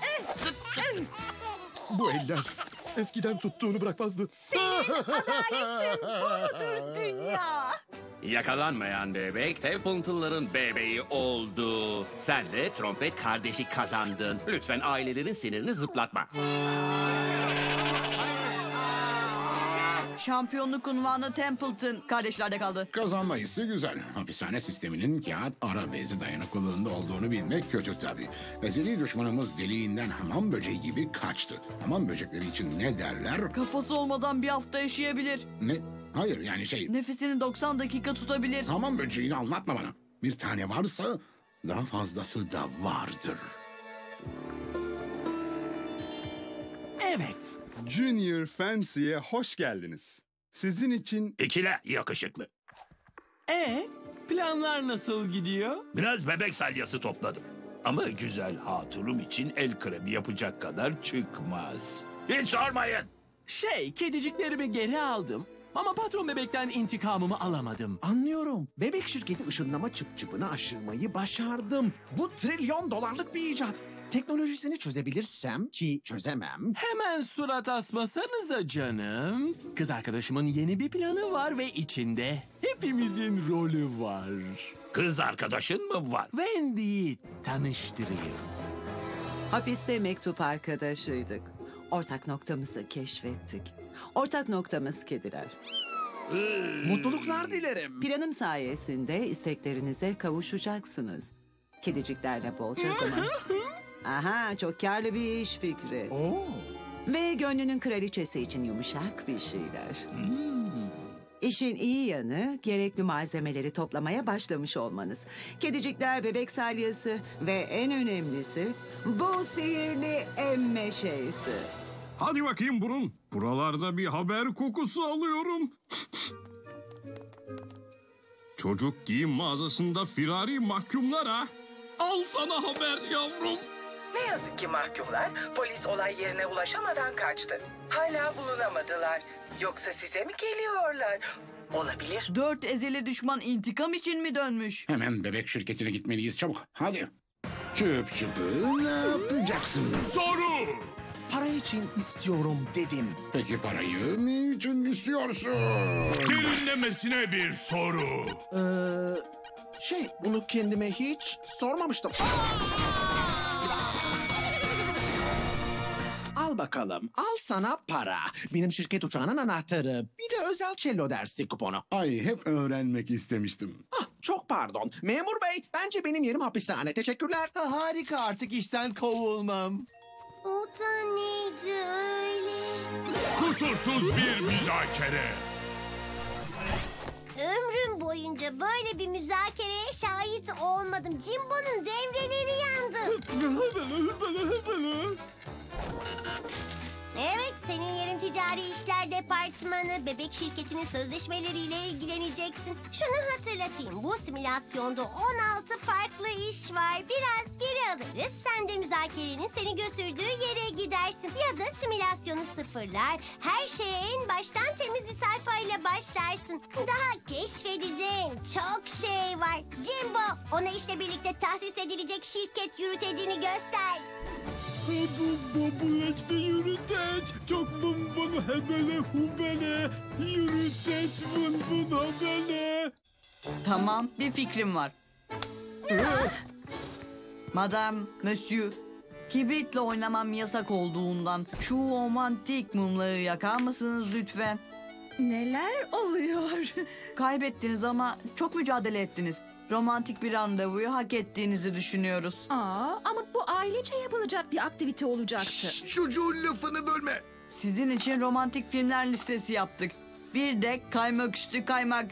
Mısır gevreği. Ama mutfak aleti kullanmanız gerekmeyecek. Ve içinde şeker var. En son ne zaman kendimize vakit ayırıp şöyle rahata erebildik? Romantizm ateşini yakın. Bizi tamı tamına 107 dakika unutun. Tamam, hemen işe koyun. Çocuklar, sönmüş bir koru alevlendirdiniz. Öyle ki anneniz de şunun farkına vardık. Bir bebek daha istiyoruz. Ne? Kucak dolusu tebrikler. Bu felaket romantik girişiminle bebek şirketi fabrika katında görev alabileceğini kanıtladın. Dünyanın dört bir yanındaki ailelere bebek üreteceksin. Benim gibilerden kamyon yüküyle yapacaksın. İş yerleştirme simülatörümüzde başka işler de var. Son tercihini değiştirmek için seni geri yollayabiliriz. Veya simülatörü sıfırlayıp baştan başlayabilirsin. Unutma, senin için 16 farklı iş var. Fabrika katında çalışmak zor ama başarı. Ne diyorsun ya? Çok kolay iş. Arkaya patlat şaplağı ve adrese postala. Bebek fabrikası bebeğim. Woo! Sen hiç korkma. Harika bir iş. Hey Marisol. Daha önce seni çok şaşırtan bir işe gittin mi? Elbette. Bir keresinde 8 yaşında çocuğa bakacaksın dediler. Meğer 8 yaşında 2 dana köpekmiş. Kesin beynin yanmıştır. Yok canım. Her zaman yaptığımı yaptım. Değerlendir, adapte ol ve müşteriye mükemmel hizmet ver. Onların hepsini yapmaya hazır ol. Çünkü... Merhaba Marisol, ben gizli bir şirketim. Marisol! Telsize bakıyor muydunuz? Sanki beyni şey oldu. Orada şöyle oldu. Biliyordum. Nasılsa iyi olur deyip araştırıp incelemeden her şeyi riske atabiliyorsun. O halde araştırma ve geliştirme departmanında birlikteyiz. Hatırlatayım. Simülatörde tam 16 farklı meslek var. Seni bir tık geri alıp son tercihini değiştirmeni sağlayabiliriz. Ya da her şeyi sıfırlayıp baştan başlarsın. Başka işlere de bir bak bence. Seninle laboratuvarda bir şeyler patlatmak için sabırsızlanıyorum. Hayır, kımıldamayın. Ağzında bomba var. Bu da ne? Bazı ilginç seçimler yaptığını görüyorum. Bu sayede 2 özel düğmenin kilidini açtın. Eğer yeşile basarsan Stacy ile Jimbo sana yardım edecekler. Güzel. Sağ ol güzel mi ses? Kırmızıya basarsan gökten örümcek yağacak. Ama popolarından örümcek ağ yerine aralıksız gaz çıkaracaklar ve o gazda karameyan kökü şekeri kokacak ve örümcekler alev almış olacak. Kırmızı düğmeye kim basar ki? Bazıları karameyan kökü sever. Tebrikler, soruyu bildin. Kötü adamlar eski tekstil fabrikasında saklanıyor. Şehrin biraz dışında. Sağ ol bilgisayar. Bu bir tuzak mı? Tabii ki bir tuzak. O tuzağı yıkalım. Yanan örümcekler. Pekala. Çok enteresan seçimler yaptığını görüyorum. Bu durumda ideal görevin... ezeli düşman güvenli. Hayatta yapmak istediğin bu mu yani? Çünkü daha bir sürü simülasyonumuz ve bir dolu başka işimiz var. İstersen son tercihini geri alıp baştan seçebilirsin. Veya tüm simülasyonu sıfırlar, baştan başlarsın. Kötü adamları öyle sağlam haklıyorum ki bazen onlar bile beğeniyor. Nazik takıma katılmak istersen işi kaptın gitti. Gönül koymayız. Üzgünüm. Maalesef bu soruyu bilemedim. Tüh ya. Dert etme. Daha araştırma yapabileceğimiz 2 kötü adam ini daha var. Yetişkin merkezine mi gidelim yoksa Bebe Şevk şirket merkezine mi bakalım? Bilginiz olsun, düşük bir ücret karşılığı doğum günü partilerine gidiyorum. Ve taklitler yapıyorum. Bloop, Bu benim devlet uydu bilgisayarı arkadaşım. Onu tanımazsınız ama inanın aynı böyledir. Bilgisayar. Gideceğimiz yeri seçmeye çalışıyoruz. Özür dilemeye programlanmadım. Üzgünüm. Maalesef bu soruyu bilemedim. Tüh ya. Dert etme. Daha araştırma yapabileceğimiz 2 kötü adam ini daha var. Bebe Şevk merkezine mi gidelim yoksa şansımızı Bay Ananas'ın kafesinde mi deneyelim? Dost canlısı bir makineyim. Yardımı severim.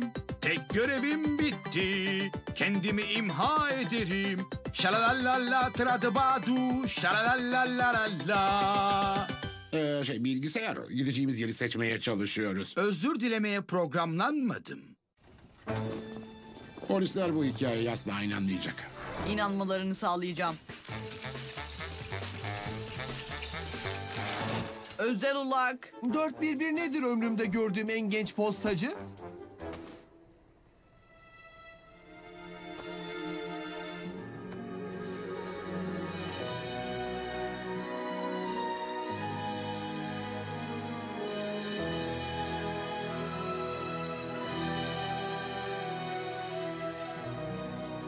Bu kazakların ardındaki üretim dehasını görmeyi çok isterim. Bu çok harika bir fikir.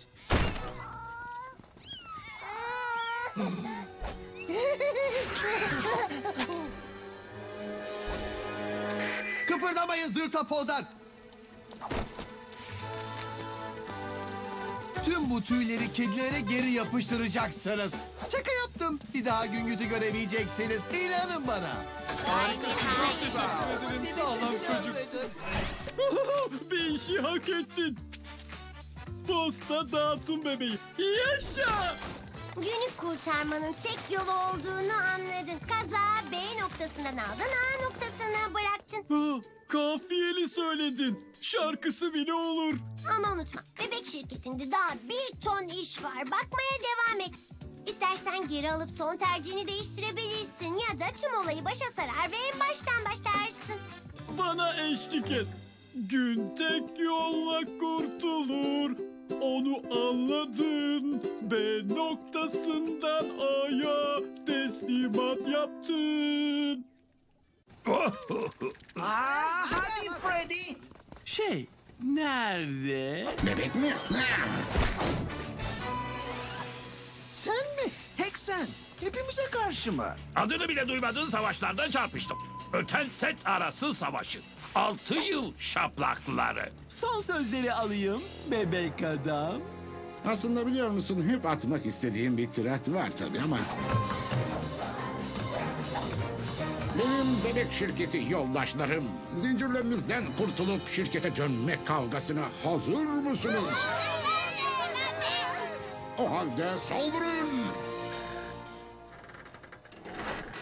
Pardon, kafeslerin kilidi alengirli.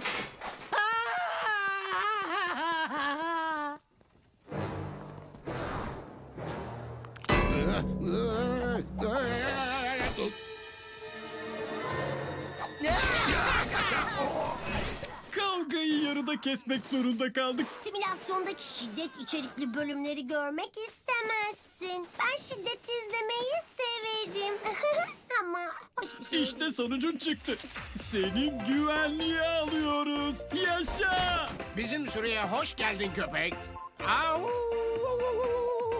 Öte yandan simülatördeki diğer işlere de bir bakmak isteyebilirsin. Bir tık geri alıp son tercihini değiştirebilir ya da simülatörü sıfırlayıp taze bir başlangıç yapabilirsin. Ne dersin? Niye geri alsın ki? Katya her hafta bize kurabiye pişiriyor. Bunu güvenlikçi bebeklere yaptım. Miyavla şunları Stacy. Miau miau miau miau miau miau miau miau miau miau miau miau miau miau miau miau. Sallanan koltuk fuarına gitmiş uzun kuyruklu şatro kedisi gibi gergin gördüm. Ne dedin ki? Pek iyi şeyler değil. Onlara emeklerinin karşılığında 3 kuruşa talim ettirildiklerini söyledim. Üretimi durdurmazsanız kapitalizmin dişleri arasında ezilmeye mahkumsunuz dedim. Sen kedicikleri sendikalı mı yaptın? Tamam da bu doğru değil şeker yumaklarım. Ben çok adil biriyim. Sendika!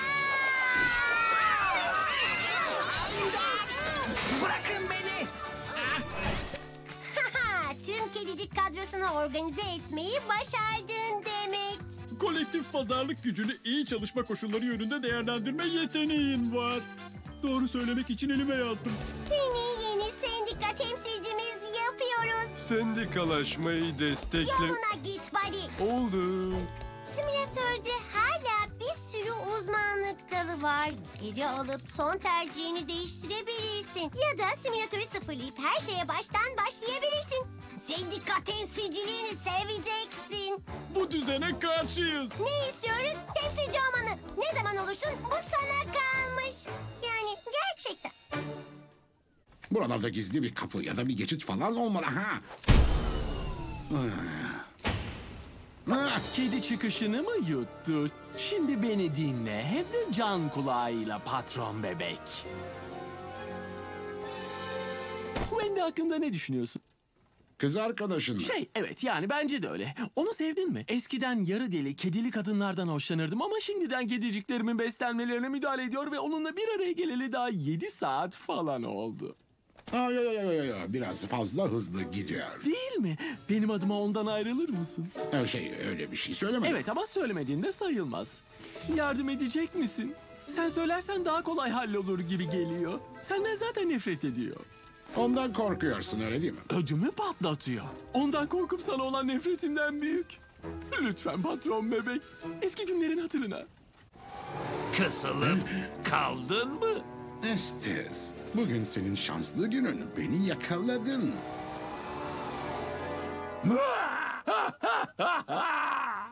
Ama seni istemiyorum ki. Onu istiyorum. Ay kırışık. Senin o sümüklü abin seninle bir daha konuşmayacak bile olsa gönlünü almak için her şeyi yaparsın.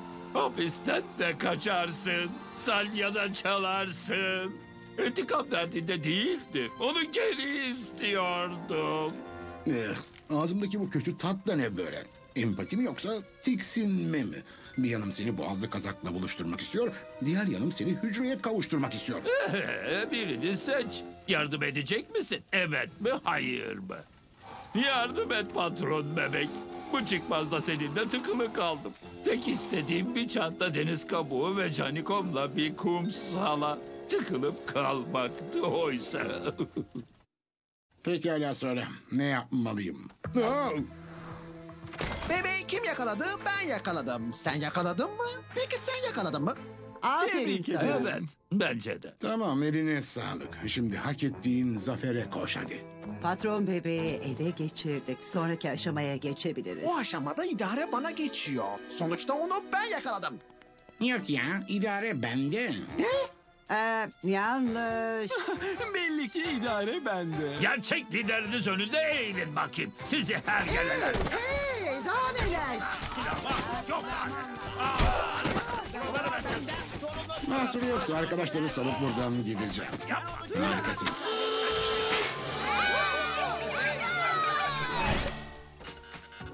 Öyle bir kriz yarattın ki kriz katmerlendi. Asıl krizi herkes unutuverdi. Seni halkla ilişkiler departmanına yerleştiriyoruz. Yeni halkla ilişkilerci mi aldık? Peki fincanını kırdığımı söylememe yardım etsin. Benim canına yandığım kahve kupamı gören olmadı mı?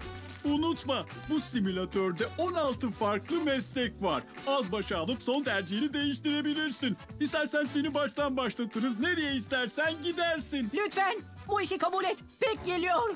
Onun sinirini almama yardım et. Ne olur şu fincanın haline bak. Tüm kalemlerimi sevrediyorum. Halkla ilişkilere gel. Lütfen.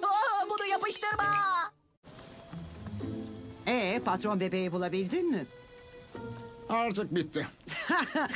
Boş versene. Tüm kıtayı kedi şimirle donatacak kadar salya topladık bile. Yani kurnazla aranızdaki şey. Kurnişim, şu konuşan bebek ne saçmalıyor? Bu ilişki aşk temelleri üstüne kurulmamıştı biliyorsun. Kurduğunuz kumpas sona erdi. Geriye ne kaldı? Kediler? Adlarınızı vermediniz. Sizce de bu anlamlı değil mi? Bırak gitsin. Havayı balla dağıtayım. Sırada ne var? Plan Wendy'nindi. Dağılalım mı? Bana uyar. Aslında hapishane temalı lüks bir tatil köyü kurmayı düşünüyorum. Adı da saat 10'da ışığı kapa. Kurnaz. Arkadaşlarım artık kafesten çıkmak istiyorlar. Kalbime hüzün çöktü. Ama sana duyduğum minnet tırsmış kedi sırtı tüyünden de yüksek. İster inan, ister inanma. Sağ ol. Ama nefretim eksilmedi. Ve benim de sana. Çok esaslı bir ayrılık izledik. Kurnazla Wendy birbirlerine çok yakışıyorlardı. Kucak dolusu tebrikler. İnsan kaynaklarında işin hazır. İnsan kaynakları. Kötü haber iletmeye cesaret edemeyen patronun adına bunu yapmanın en iyi yollarını çoktan keşfettiğini görüyorum. Keyfine bak. Geri alıp son tercihini değiştirmeni sağlayabiliriz. Ya da simülatörü sıfırla ve her şeye baştan başla. İşe yerleştirme simülatörümüzde daha bir dolu iş var. İlk adam body gibi partileyen var mı? Elektrik dansı.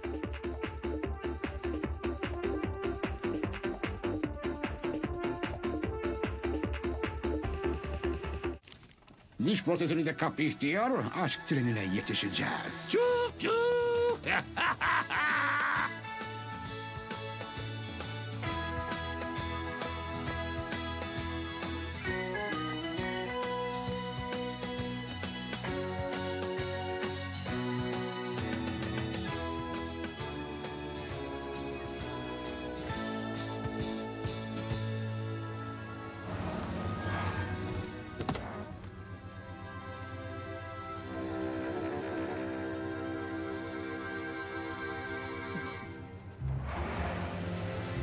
Ne bu pamuk şekerim? Bir hediye mi?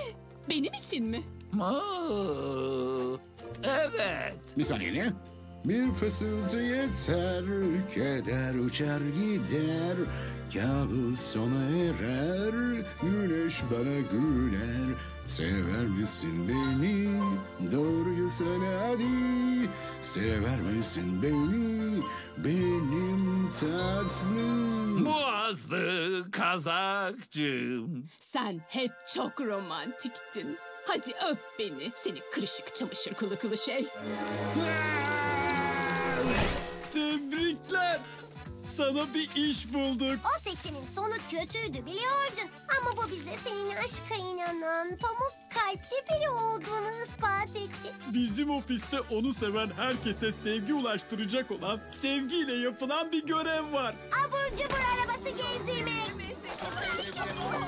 Bu harika bir iş ama simülatörde daha ne işler var bir bilsen. İstersen azıcık geri al ve son tercihini değiştir. Ya da seni simülasyonun en başına gönderip taze bir başlangıç yapmanı sağlarım. Yaşasın! Abur cubur araması için nihayet biri bulundu. Abur cubura bayılıyorum. Çok açım, çok açım.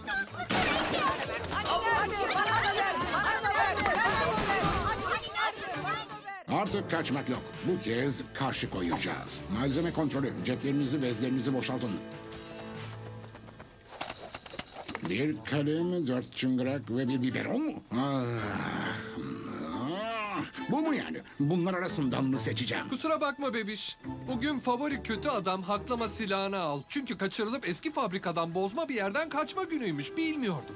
Bilsem samuray kılıcımla gelirdim. Yakalayın! Kim bilir ne kadar susamışsınızdır.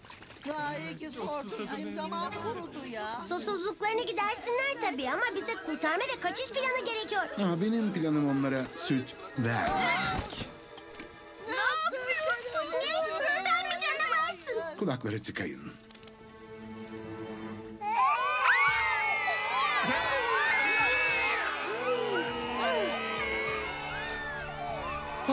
Bebekler şu anda çok zor durumda. Terk edilmiş fabrikadalar. Tüm araçları yollayın. Hem de hepsini.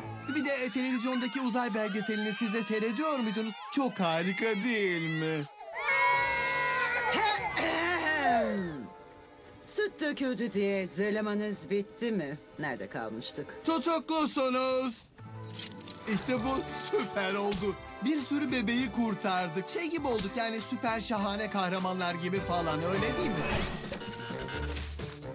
Polisleri harekete geçirdin. Yaptığın manevrayla kendi meselen oldu başkasının meselesi. Onu ben alayım Stace. Ben yaparım poker surat. Bazen arada biri olmalı. Seni de oraya atıyoruz işte. Orta düzey yönetim ha. Kolay işleri alır zorları da paslarsın. Harika işte buna derim. Hadi kutlayalım. Akıllı, kavrayışlı, orta düzey yönetici bebek. İş senindir. Tebrik ediyorum, aramıza hoş geldin. Bundan iyi bir iş olabilir mi? Benimki hariç tabii. Benimkine de talip olabilirsin bu arada. Bildiğin gibi simülatörde seni bekleyen tamı tamına 16 farklı iş var. İstersen geri alıp son tercihini değiştir. Nereye götürecek bak. Ya da tüm simülasyonu baştan başlat ve istediğin yere git. Selam sana. Herkese selam. Yeni eleman geldi. Çevir dans et oynayan. Kağıt bulamayız şimdi. Jimbo, yüzüstü yat. Jimbo, kalk ayağa. Bir sözleşme. Bebek şirketinde kadrolu iş için. Bize iş mi teklif ediyorsun? Onlara iş mi teklif ediyorsun? Yeni kötüleri yakalamak için eski kötülerden iyisi olamaz değil mi? Sicilinizde zorla bebek uyutma ve kedi yalatma suçları varken size kimse iş vermez zaten. Kahve alır mıydınız Poker Surat Bey? Ah, sağ ol kaka. Bıtlak veletler. Küfür kavanozuna bozukluk at Frederick. İşte tel zımbaya böyle takılır. Kim derdi ki kurumsal yapıya uydular. Bazıları yeteneği gözünden tanır. Müthiş. Yeteneği şıp diye keşfediyorsun. Bunu başka kim akıl edebilir? Şu departmana gidecek biri. İşe alma. Yuhuu! Bebek şirketi saflarına katılacak en keskin zekaları bulacak ve hangi işi başaracaklarını tespit edeceksin. Bence bizim şu simülatörün işini elinden alacaksın. Makine tekrar değerlendirdi. Yeni bir meslek bulmanı istiyor. Yoksa karışmam mı? Ne yapacaksın? Ağır ağır kağıt mı tüküreceksin? Kutlayalım. Süper şahane işe alma bebeği. İş senindir. Tebrik ediyorum, aramıza hoş geldin. Bundan iyi bir iş olabilir mi? Benimki hariç tabii. Benimkine de talip olabilirsin bu arada. Bildiğin gibi simülatörde seni bekleyen tamı tamına 16 farklı iş var. İstersen geri alıp son tercihini değiştir. Nereye götürecek bak. Ya da tüm simülasyonu baştan başlat ve istediğin yere git. Selam sana. Herkese selam. Yeni eleman geldi. Çevir dans et oynayan.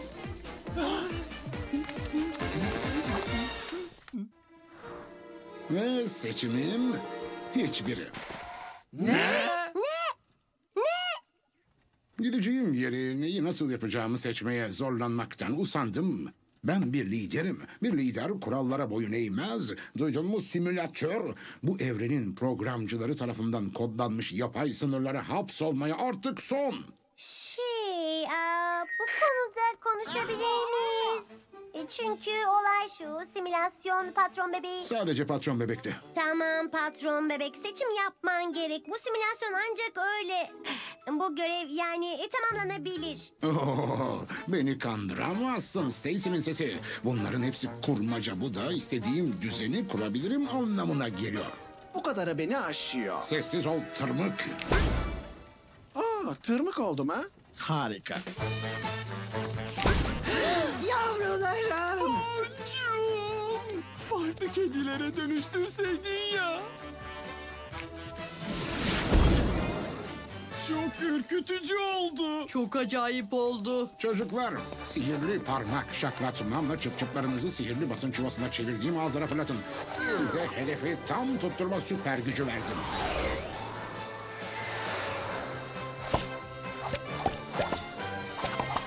Ya şimdi sihirli bebek adam? Şimdi asıl curcuna başlayacak.